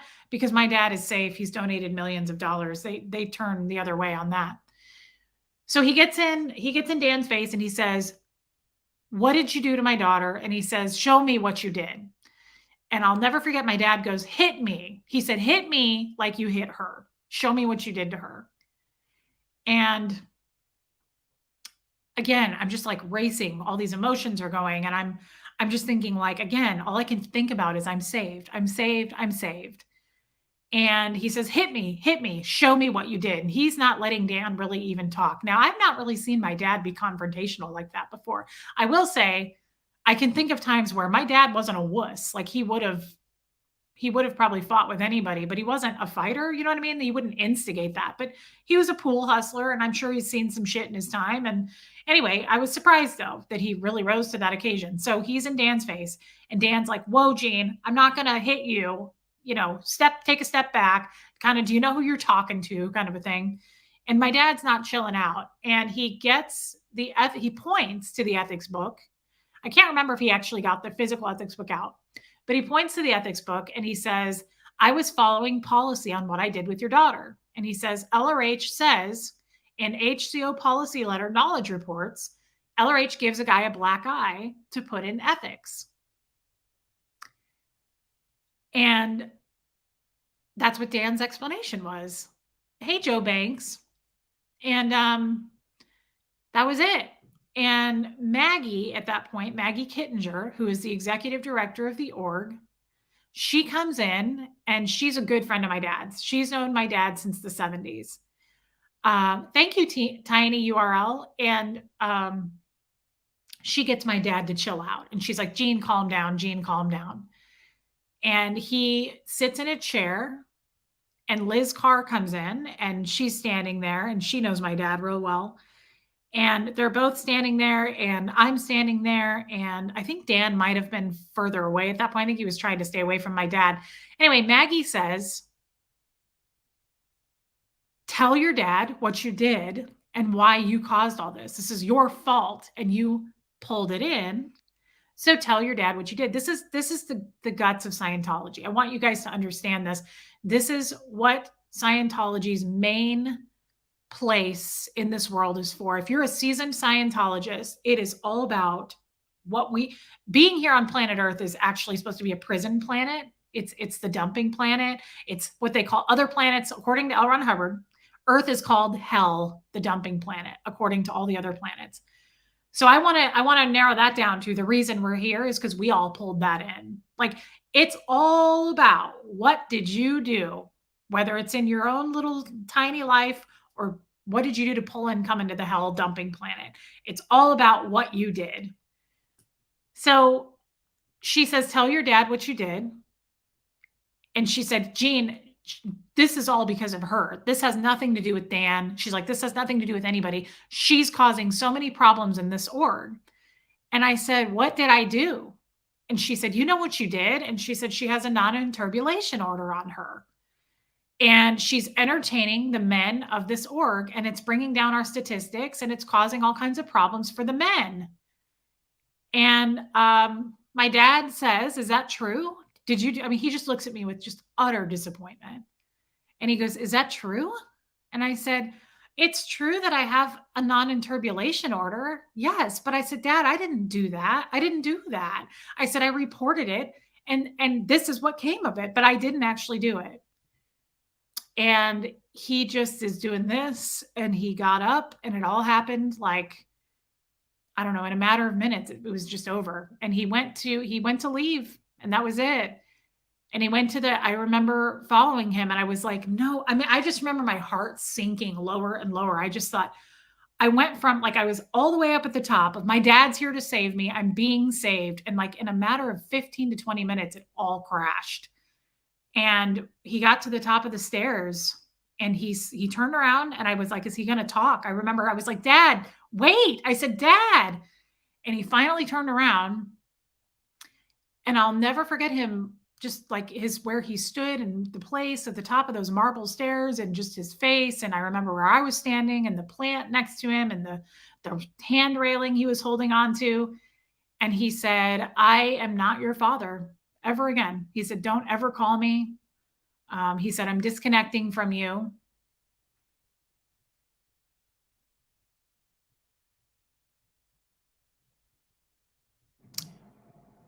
And at that point, my dad was giving me money every week to survive, right? Because I was 16, and I wasn't making enough money working 16 hours a day at the org. I got like $20 a week in pay. And he said, find your own financial way, because he said, I won't be sending you any more money. And he said, don't contact me and don't ever call me dad again. And I was fucking shocked. I just couldn't believe that he did that. I still can't believe that he did that, to be honest with you. And I remember he turned around and I was like, Dad, please don't leave. I said, don't go. What am I supposed to do? He said, don't ever call me again. And he meant it, guys. I really kind of thought he would come around. But within a couple of hours, I was peeing blood. I was having real problems. And I said I needed some medical help, and nobody wanted to help me. They were really pissed. I had caused a huge scene in that org that day. And I said, I need help. I'm urinating blood. I said, and I'm in pain. Something's not right. And Shane showed up, the guy, the 24-year-old, at this point, I think he was 26, that I had been dating. And I told him about it, and he took me to an emergency room. And I was there for a week and had to have 2 different surgeries, but Child Protective Services showed up and they were like, we need a parent here. You need to get a hold of somebody. And guys, he took it seriously. I called my dad in that hospital bed. I called him and he said, don't fucking call me ever again. I am not your father. He said, I am not going to help you. I told you that. And he said, and I said, but I'm having surgery. I said, I'm scared. I don't know what to do. I'm in a hospital. And he meant it. And he meant it when he gave me the baby book. I kept thinking that he was going to change his mind, and he never did.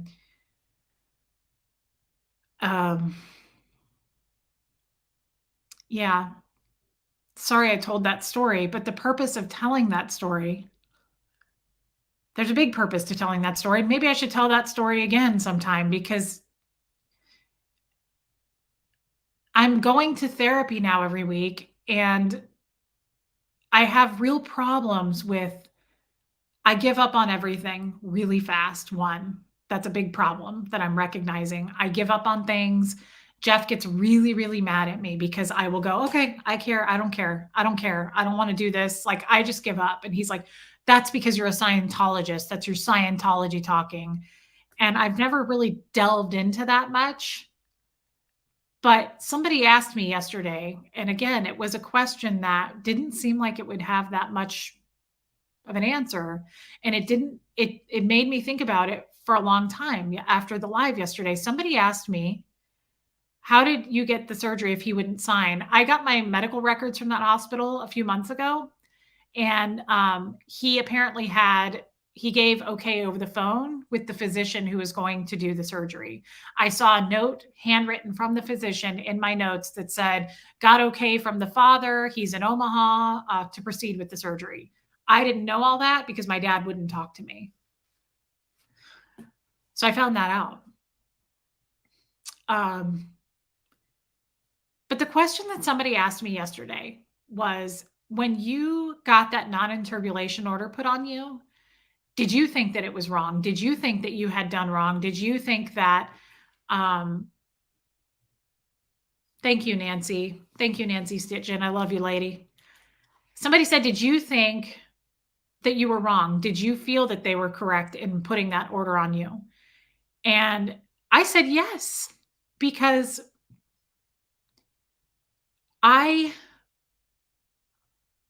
when I got that order put on me, I was in so much trouble. They put me in a room, I think, for 36 hours. I remember going all night into the next day. I hadn't slept, and I was on the cans, and I was drained and tired. They let me have water. I had some crackers, but I mean, it was more sleep deprived. And I remember being on those cans, and they wouldn't let me leave. And they just kept assessing this list. And they kept saying to me, like, do you realize what you're doing? Do you realize that you're taking down Kansas City as a whole? Do you realize that people's futures and eternities are ruined because of you? Do you know that you are never going to have a future with a man because you're such a a trollop? Do you know that? I mean, it was all these things going at me at once. Like, do you realize what you've done?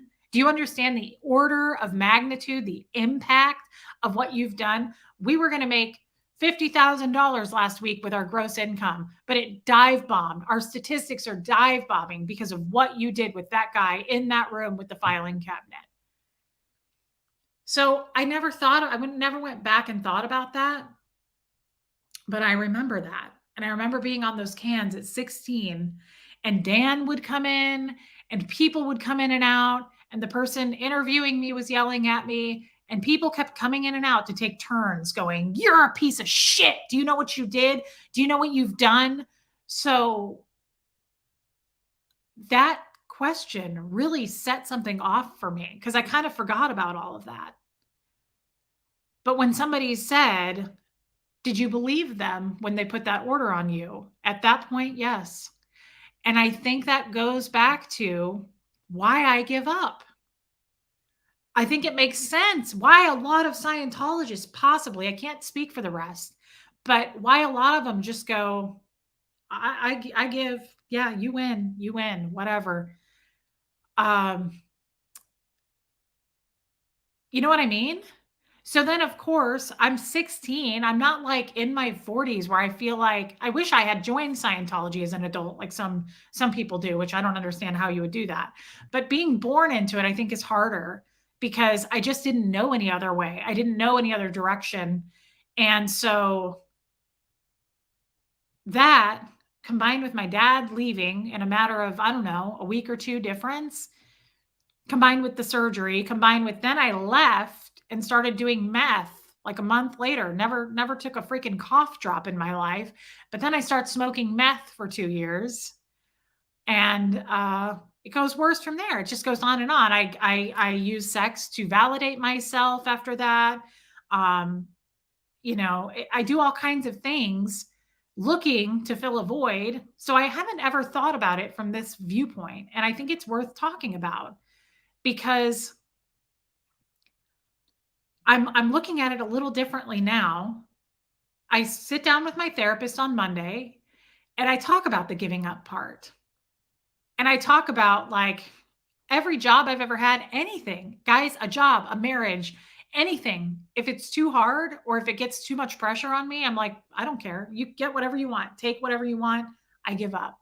Pamela, thank you for super chatting me. Thank you. How did you do services in Scientology if they knew you did meth? You can absolutely be a drug addict and be a Scientologist. There's certain things like LSD. You can't join the Sea Org if you've done LSD. Meth isn't a problem. But my therapist says, what does he say? I'm talking to him about how I give up on everything. I give up very easily on everything. When I'm fighting with Jeff and Jeff just can't let go. Jeff's like a pit bull when we fight. He just latches on and he has so much staying power. And I'm the opposite. I don't want to scream. I don't want to fight because I did a lot of that in Scientology.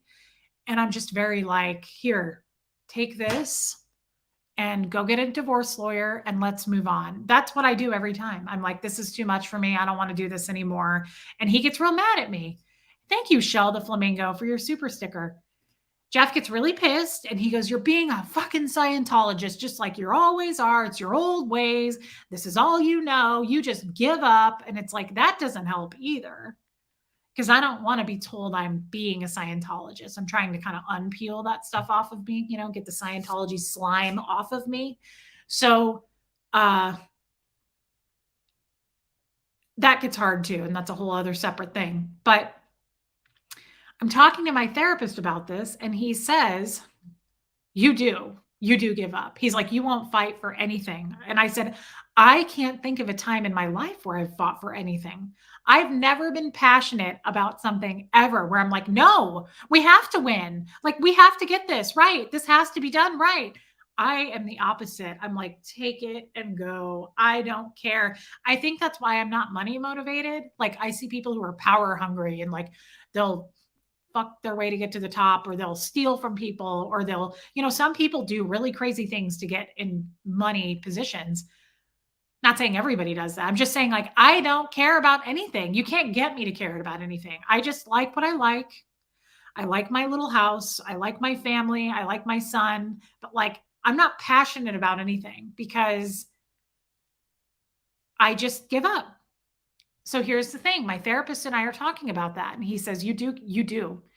And he said, do you think that you give up because you don't think anybody's going to be, um, meet you in the middle? You don't think that anybody is interested enough in caring about you enough to fight for you, to fight back for you. That's why you give up. I'm just like, oh, I don't care.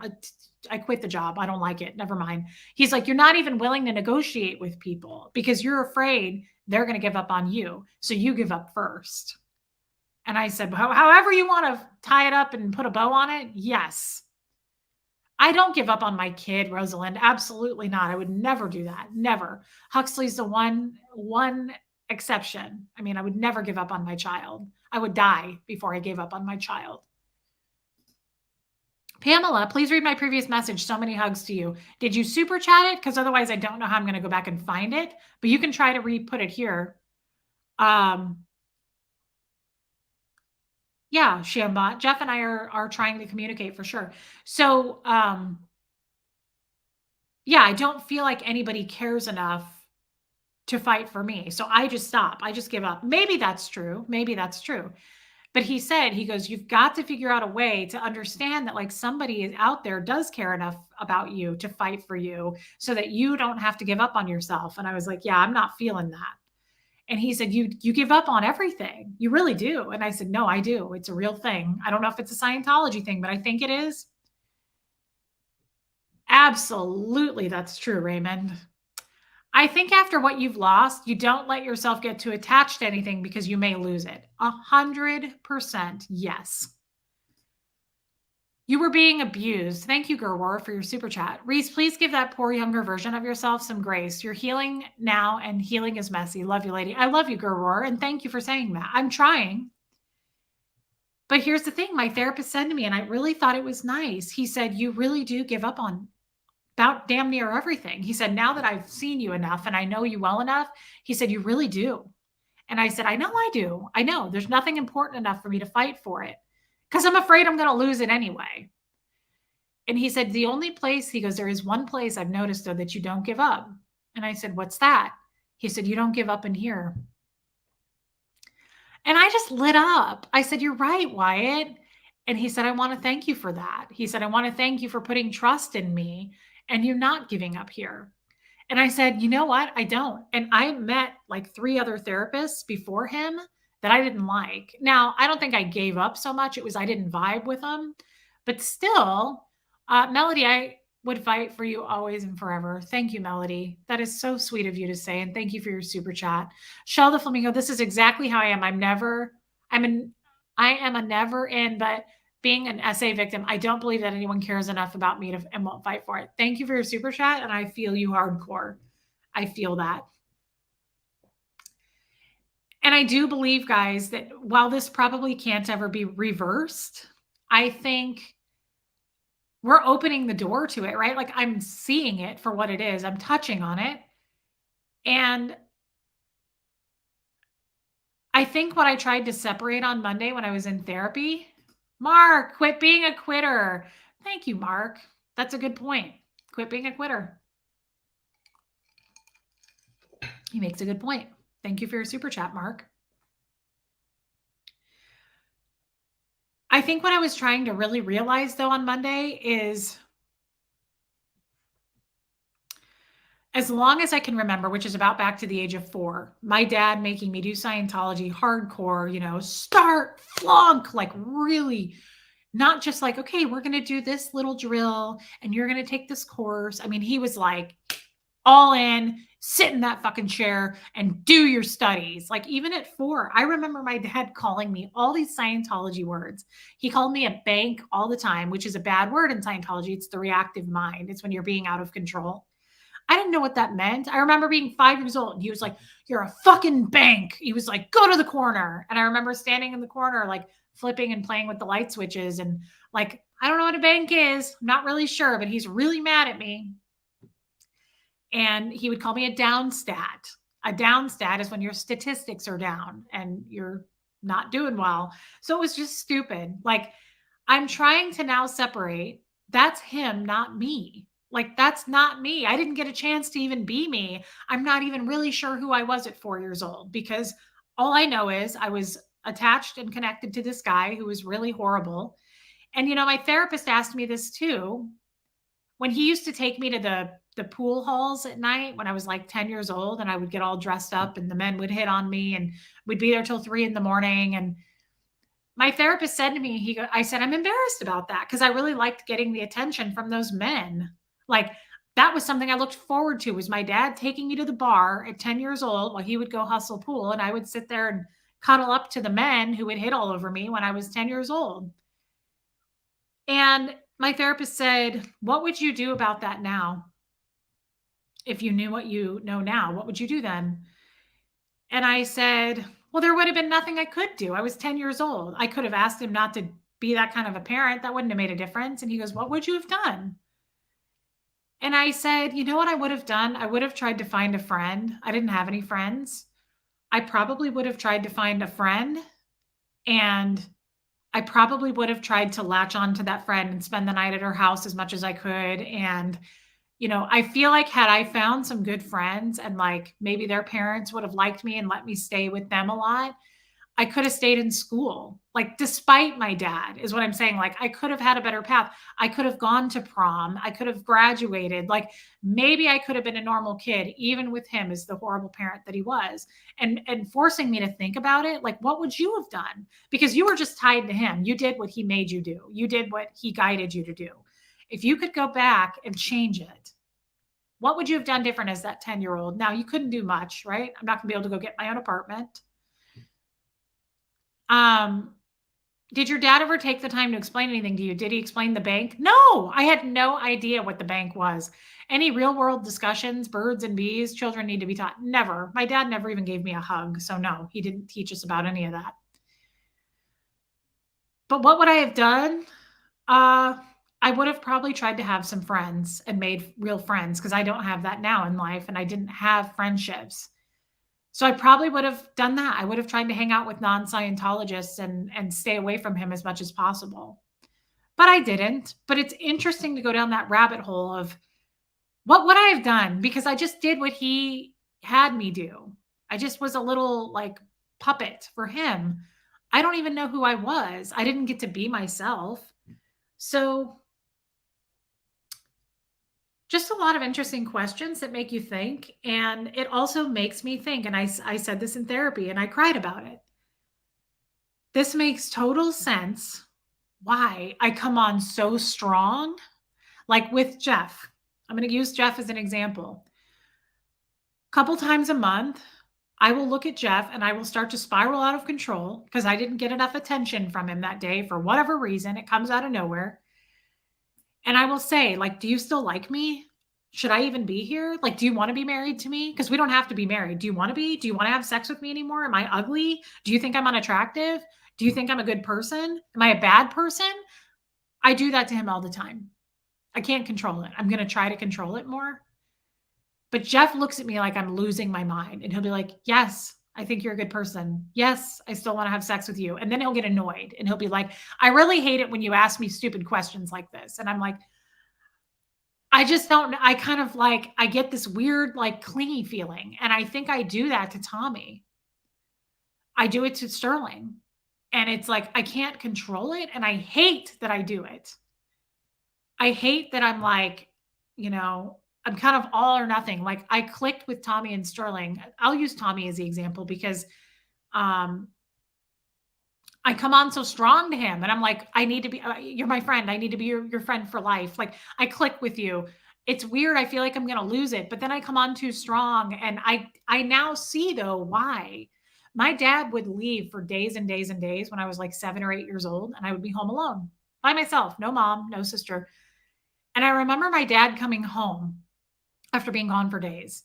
And I was like, Dad, like, need me. I've been alone. We're out of food, whatever it is. And I remember him being like, ugh, get away from me, kid. Like, you're the last thing I want to see. I just went on a bender doing whatever I was doing. I don't know what he was doing. I'm assuming he went out with women and made a bunch of money hustling pool. But I remember my dad being a real dick to me after me being like, I missed you. I missed you. I needed that. I didn't get that. Now I'm searching for it. So it makes all the sense to me to kind of go through the motions. As a mom now, what would you tell a 10-year-old girl in that situation? Good question. If I knew that was going on and it was Scientology, I mean, I would just lose my shit. I would go to Child Protective Services. I would make such a loud, loud noise about it. Something would have to shake loose. Yeah. I would want to get that girl out of that. Good question. What do you need or will it take for you to know you're treasured? Well, that's the problem. And I appreciate your question. People get angry with me a lot. People get annoyed with me. A lot of women especially get annoyed with me because I tear myself down. And then you guys go, "Oh, get over, like stop tearing yourself down. This is annoying. I'm going to unsubscribe." I don't do it intentionally. Oh shit. Sorry guys, spam risk. I forgot to put my phone in. Let me put my phone in. Do not disturb. I don't do it intentionally, right? Like I'm not all about being a victim. So I'm not sitting here for people to go, Reese, you poor thing. No. But how am I supposed to know that I have support and love and you guys would do anything for me if I don't do that for myself? I don't do that for myself. I don't believe in myself yet. That's why I still give up. I don't believe in me. I don't believe I'm going to climb that mountain. I don't think I'm going to get there. I don't. How do we get me to believe that is the question. How do we get me to see that? How do we get me to separate that was him and the situation you were in? And that's not your fault. Now, I'm not a believer in being like, it's not your fault because I'm still a Scientologist like that. I'm still very like, no, you're responsible for what you do. Well, you can't be at 4. It's not my fault. As a 4-year-old, that wasn't my fault. When I became a drug addict and started doing meth, when I started fucking all kinds of different men, not my dad's fault. My fault. My choices, right? Those were my choices. When I reported that guy and he grabbed me and groped me and they wrote all that shit up on me, not my fault. I did the right thing. They got me to believe I did the wrong thing. They got me to believe that I was in the wrong. But there are certain things that I do take responsibility for. I really don't like it when people place blame on situations. Like, well, it's because I was raised this way and that's just because that's so I'm allowed to bleed all over you and harm people because that's just my background. Yeah, that's not cool and I think you should change it and become a better person. But there are certain things that I have to say were not my fault. It wasn't my fault. It just wasn't. It's like my child today, if he's doing bad stuff, I got to take a look at what am I doing? I'm not going to blame Huxley. What am I doing that I need to show him a better path? How can I be a better example? Because I'm responsible for him. My dad was responsible for me. Even when he said, I'm not your father anymore, I was a minor, So I do need to place a little bit of blame on him and go, dude, because all this time, my whole life, I've been going, well, I was out ethics or, I wasn't a good enough daughter. And it makes sense why he left. And I justify it away. Even yesterday, when I talked about that guy flipping me around at the filing cabinet, Marilyn and I were talking about it. And she said, that's assault. She said that. And my immediate reaction was, well, I mean, I had known him for years. Like I immediately protect the person. I immediately go, well, and I justify it. No, I need to stop doing that. People know what they're doing. My dad knew what he was doing. This wasn't an accident.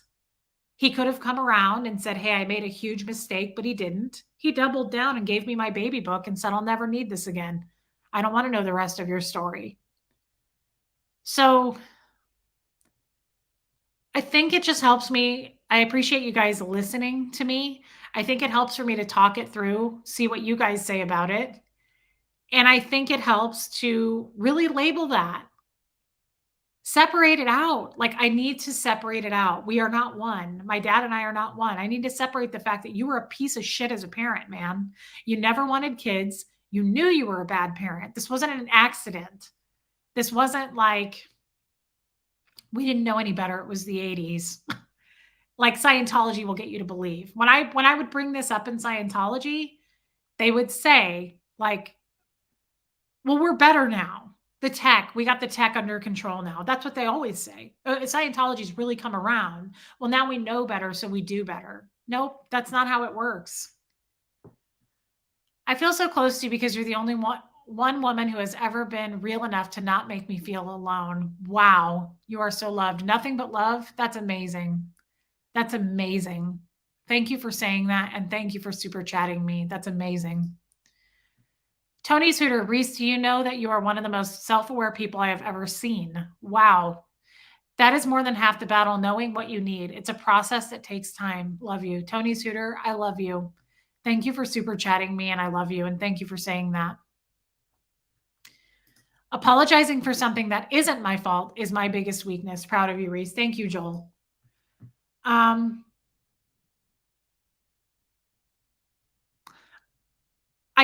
glad we shared this today because I hope it helps some of you in some aspect of your life. Maybe it makes you look at something differently, but it makes me look at things differently. You know, I still to this day, when I go back to that, and it's hard for me to think about it. Honestly, it's hard. My dad at the top of those stairs, and I was going, wait, don't leave me. And he was like, I will never speak to you again. I'm not your father. I still blame me for that. To this day, I still go, well, if I'd have done this different or if I'd have handled this differently, I'm not going to do that anymore. He was the piece of shit he left. I'm sorry, but like, it's never okay. You want to break up, like be in a marriage and you get divorced. That's different, leaving your spouse or something like that. But like, I was your daughter. You just left. You just gave up. And guess who else gives up now? Like, I give up like that. I don't want to be like that. I want to be able to fight, but I can't seem to have it in me to do that. I need to figure out where internally can I find that. It's within me. I just have to find it. And I will find it. Reese, you are not only working through and processing your own trauma, but you are helping other people in so many ways, likely more than you'll ever know. Crystal, I love you. Sorry, I'm hot. And I appreciate you saying that, babe. Grounded in truth, welcome. I don't recognize you. Here is some grace. Please accept it all from us. Thank you. Thank you for your super chat, my friend.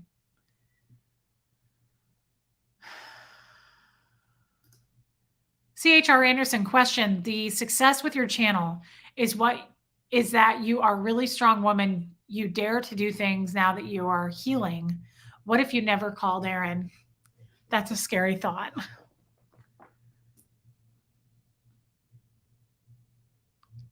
What if I had never called Aaron? I don't know that I even want to know the answer to that.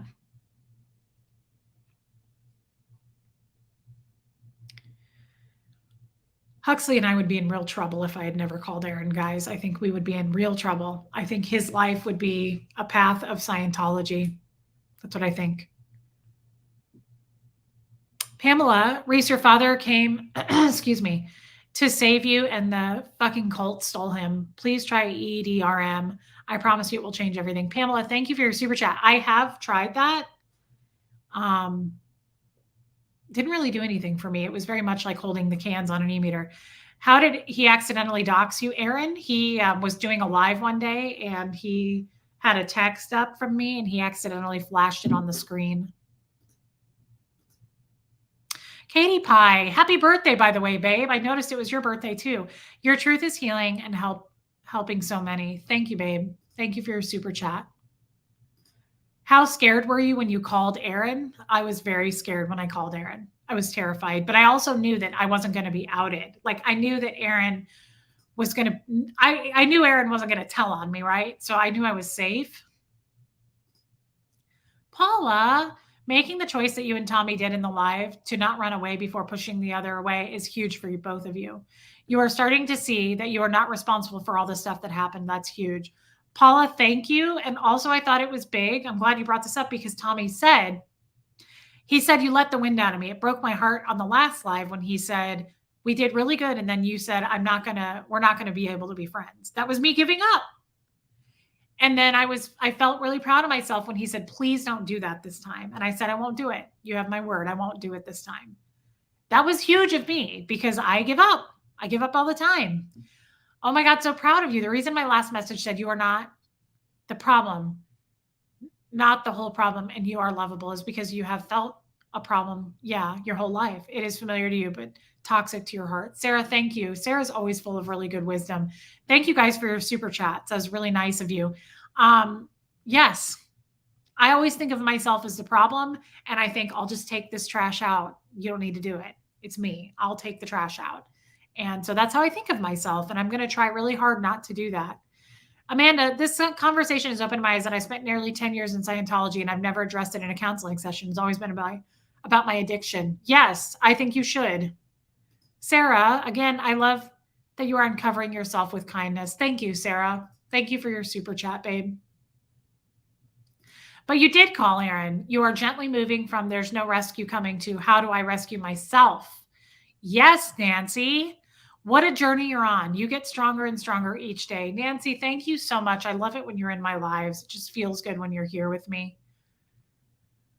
Tommy isn't giving up on you either. Neither will we. Guys, Randy Pearson, thanks for being here. I love going deep with this stuff. It's hard. It's emotional for me. It's emotional for all of us. Liz, our fathers are the ones that are missing out. We are not the problem. You are amazing, and I cherish listening to you. Liz, I love you. I really feel connected to you, Liz. Thank you for saying that. And she's right. Our fathers are the ones who are missing out, guys. And that's the truth. You know, my dad wouldn't recognize me if he saw me. I'd have to identify myself. I have to blow my nose. I'm sorry, but I'm nasally from halfway crying and trying not to cry.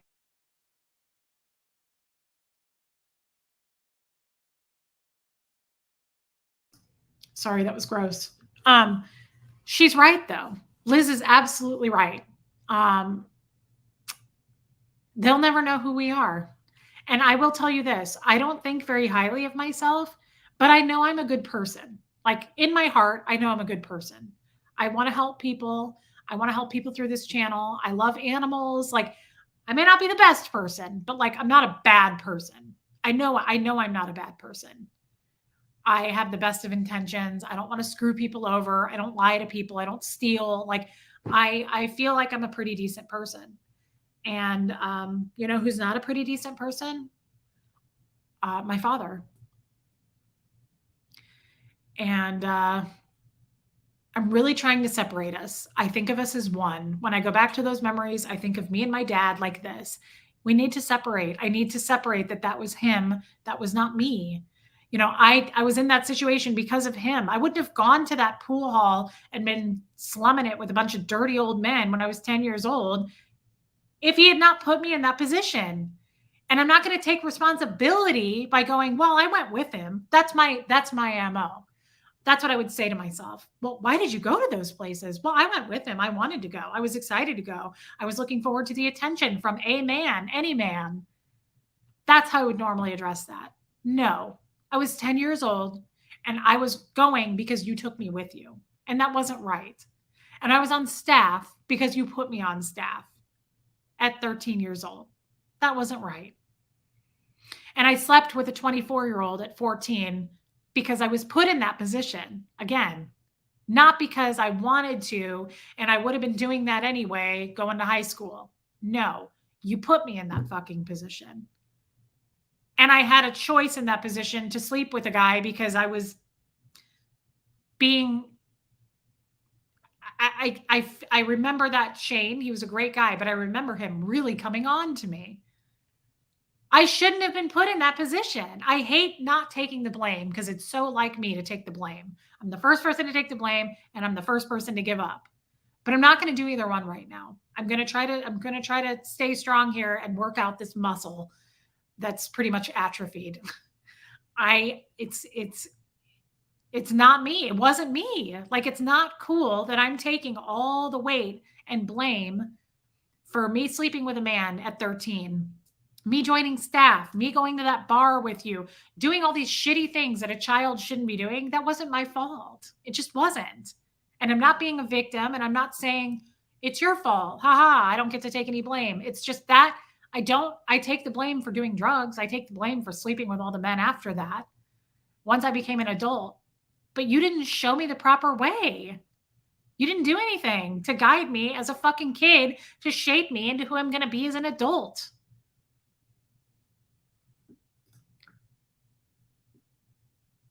So true, Shambot. Would you ask Huxley to take the blame? Any other 13-year-old at all? Never. And if it came between the two of us, like, I would protect my kid to the death. So never. And that's what I mean. Huxley screws around. Huxley gets in trouble at school. He does stuff he shouldn't. As a matter of fact, he's been kicked off the damn bus. He's been suspended off the bus for some short amount of time because he was a little jackass. But you know what? He's a child. And you know what? We don't cast them off and throw them out onto the street and say, I'm no longer your mother because you're an idiot. No. You know what Huxley and I did? We sat down and we formulated a plan and we went over why he got in trouble. He wasn't in trouble with me. I was angry with him, right? It's an inconvenience to get kicked off the bus, but I'm not going to do all this and rub it in his face. Instead, I said, what could we do differently next time? How can we avoid that happening? And how can we go into adulthood not behaving that way? Because it's bad behavior. And we went over all the ways we could do it differently and why it was not the right way to do it. And basically, he didn't have the right tools in his toolbox, is how I summed it up for him. I said, you didn't have the right tools and you didn't have the tools to come to me and say, hey, mom, I did something I shouldn't have. I'm nervous and I'm having anxiety about it. I don't know how to fix it because I don't have the right tools in my toolbox. Now we find the right tools and we go forward together, stronger, and you trust me as your mother to come to me in the future and I'll help you with the proper tools to fix your problems and learn like an adult. We don't cast our kids out on the street and say, this is your fault because you're a small being, you're a small body with a big being, and you're an adult. And you should be treated just like anybody else. That's Scientology, and I'll never apply that to my child. I'll be dead before I do that. Rogue Hedgie, Huxley is the biggest indicator of how good a person you are. Thank you. You didn't have good parenting to model, but you are a great mom. Sending you so much love. Wow. That's really nice of you to say. Thank you. Hey, breathe. Adult in a little body. You are not at fault. I won't let you blame yourself. That was them. Thank you, Liz.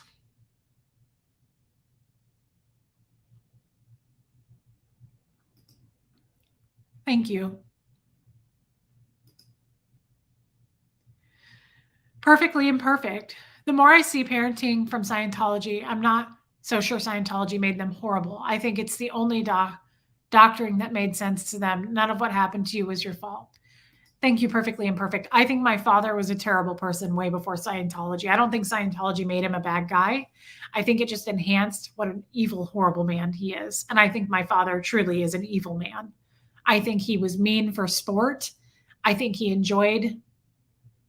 got off on being mean to me and my sister and forceful and hurtful to us. I think when we cried and were in fear, which was most of the time, I was very fearful of him. I was intimidated all the time. I think that was his favorite. Yeah. I think my dad was only comfortable when he was in pain. I think my dad was only comfortable when he was scaring people and intimidating people. And that is evil. Brian Lucas, I love you, my friend. Thank you for saying that.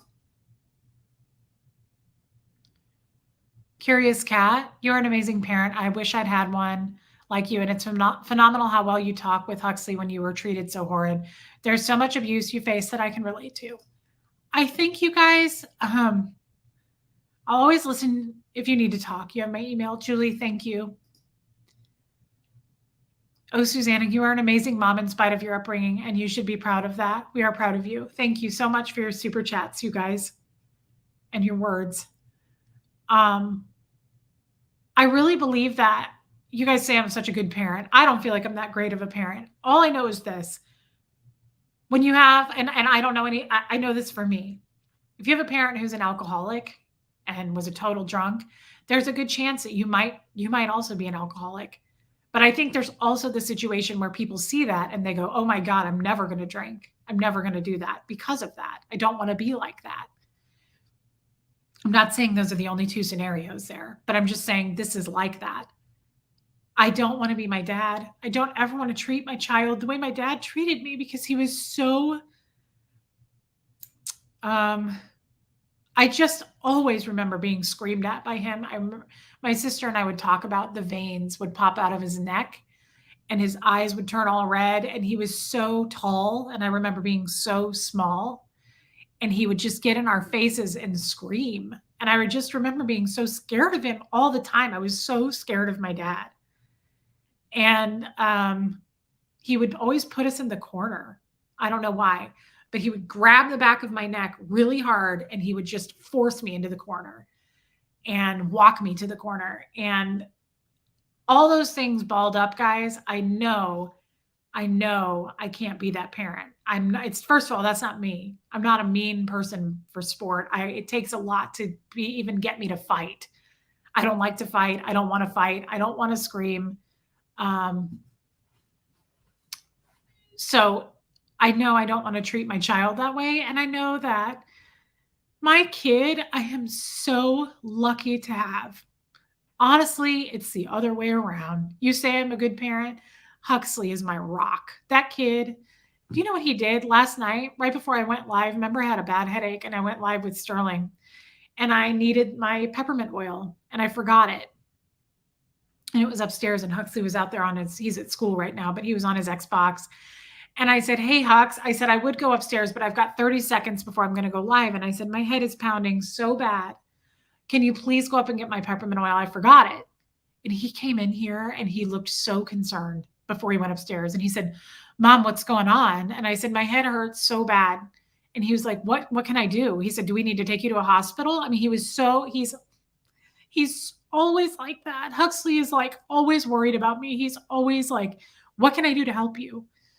I always think maybe he'll be like a paramedic or something because Huxley's very like, that stuff doesn't shake him either. He's like, let's find a solution. I want to help. And he said, what can I do? Do we need to take you to a hospital? And I said, no, but I was like doing this. And I said, my head hurts so bad. I just need my peppermint oil.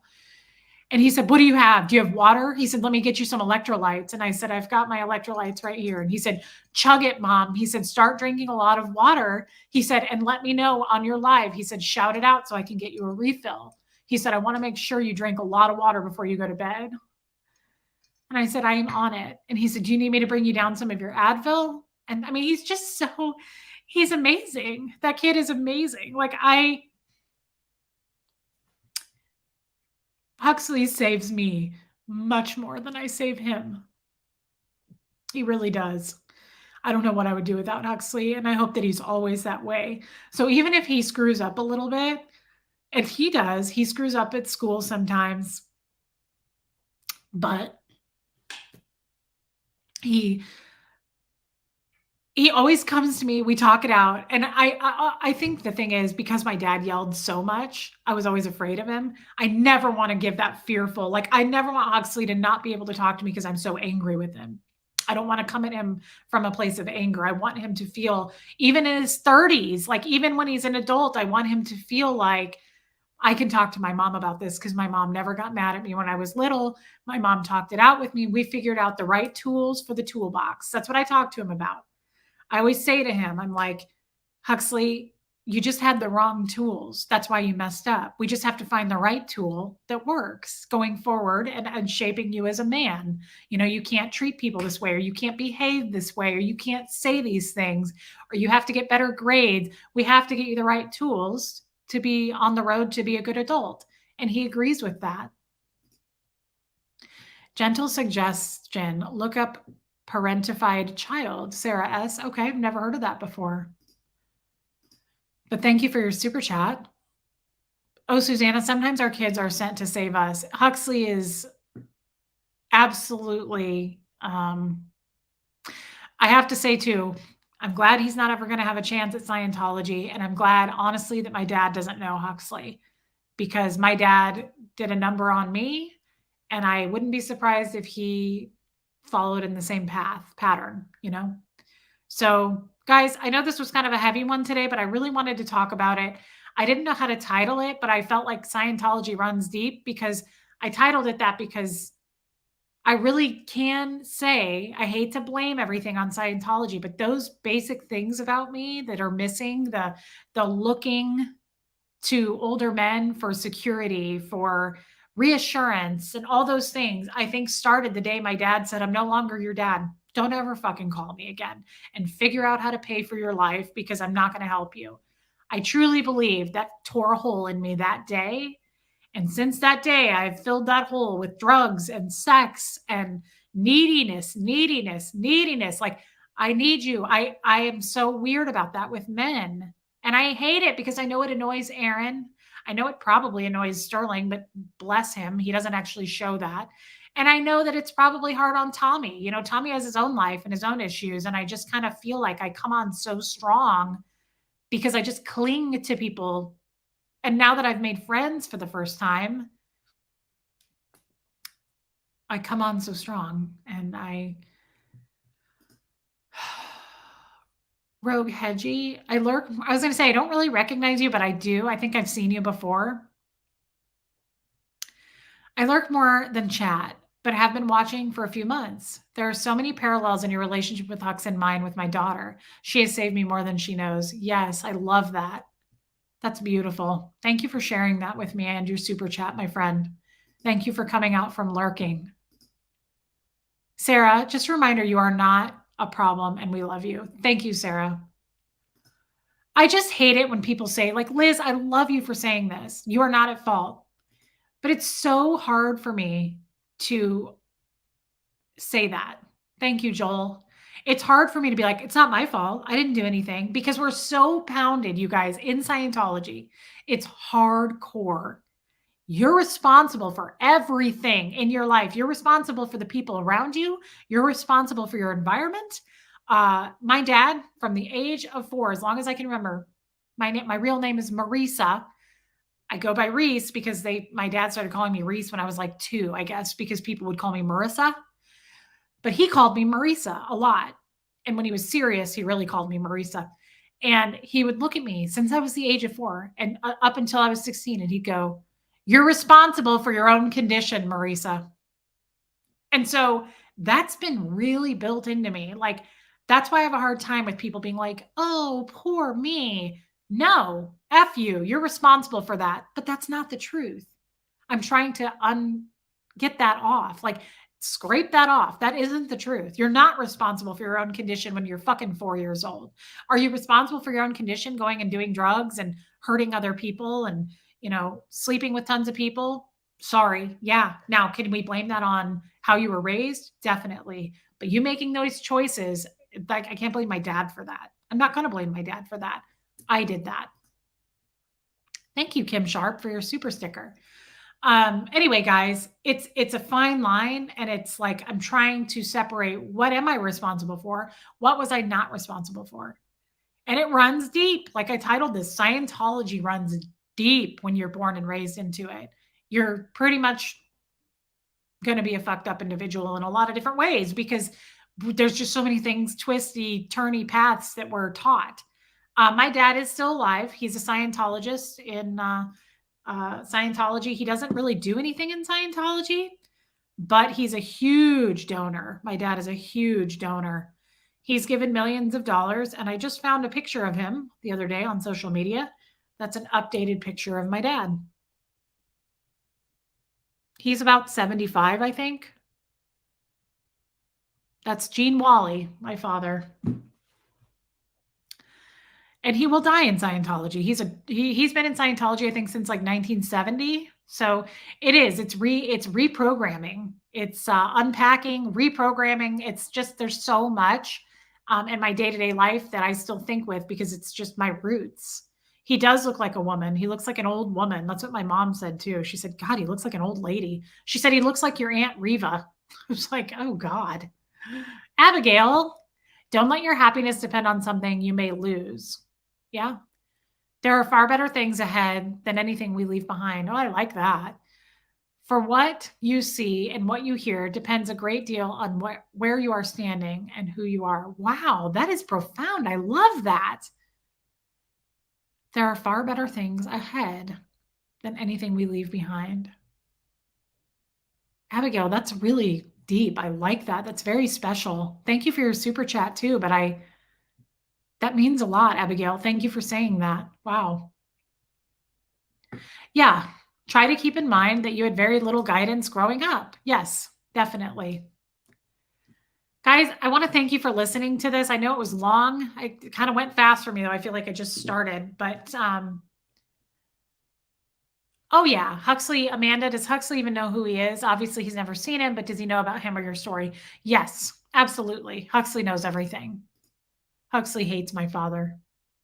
Thank you, witness. I love that. Oh, you've been trolling him? How do you troll him? Does he have social media? That was from his wife. I can't stand his wife, you guys. That's his wife. That's his fourth wife, Gisela.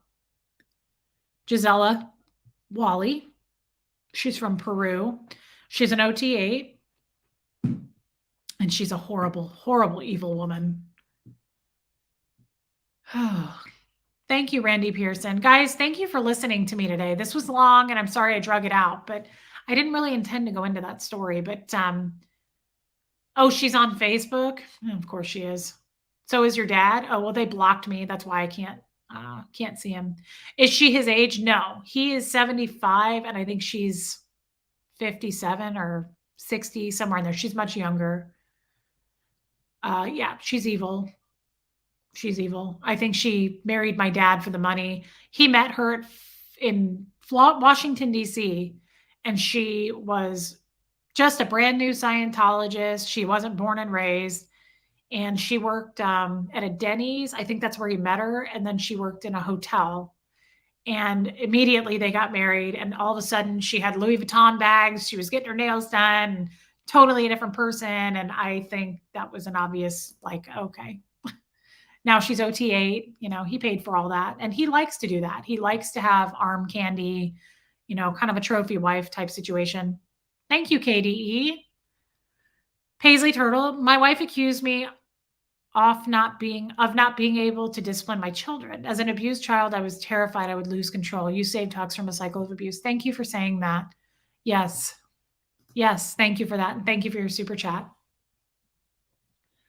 Well, Abigail, it was a great quote. It was a beautiful quote.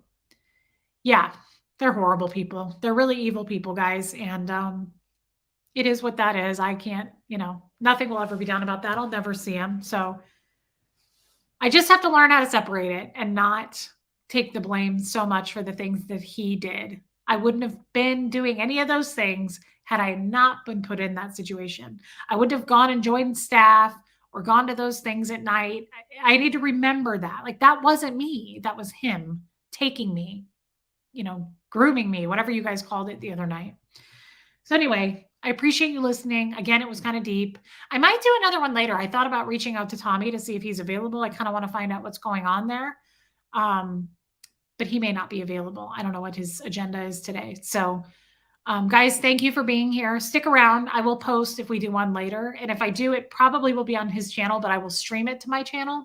So you guys can come over to my channel as well. If it even happens. I don't know. I haven't talked to Tommy about that. So thank you for listening again. I love you guys. And okay, Anna Banana, I'll send him a text.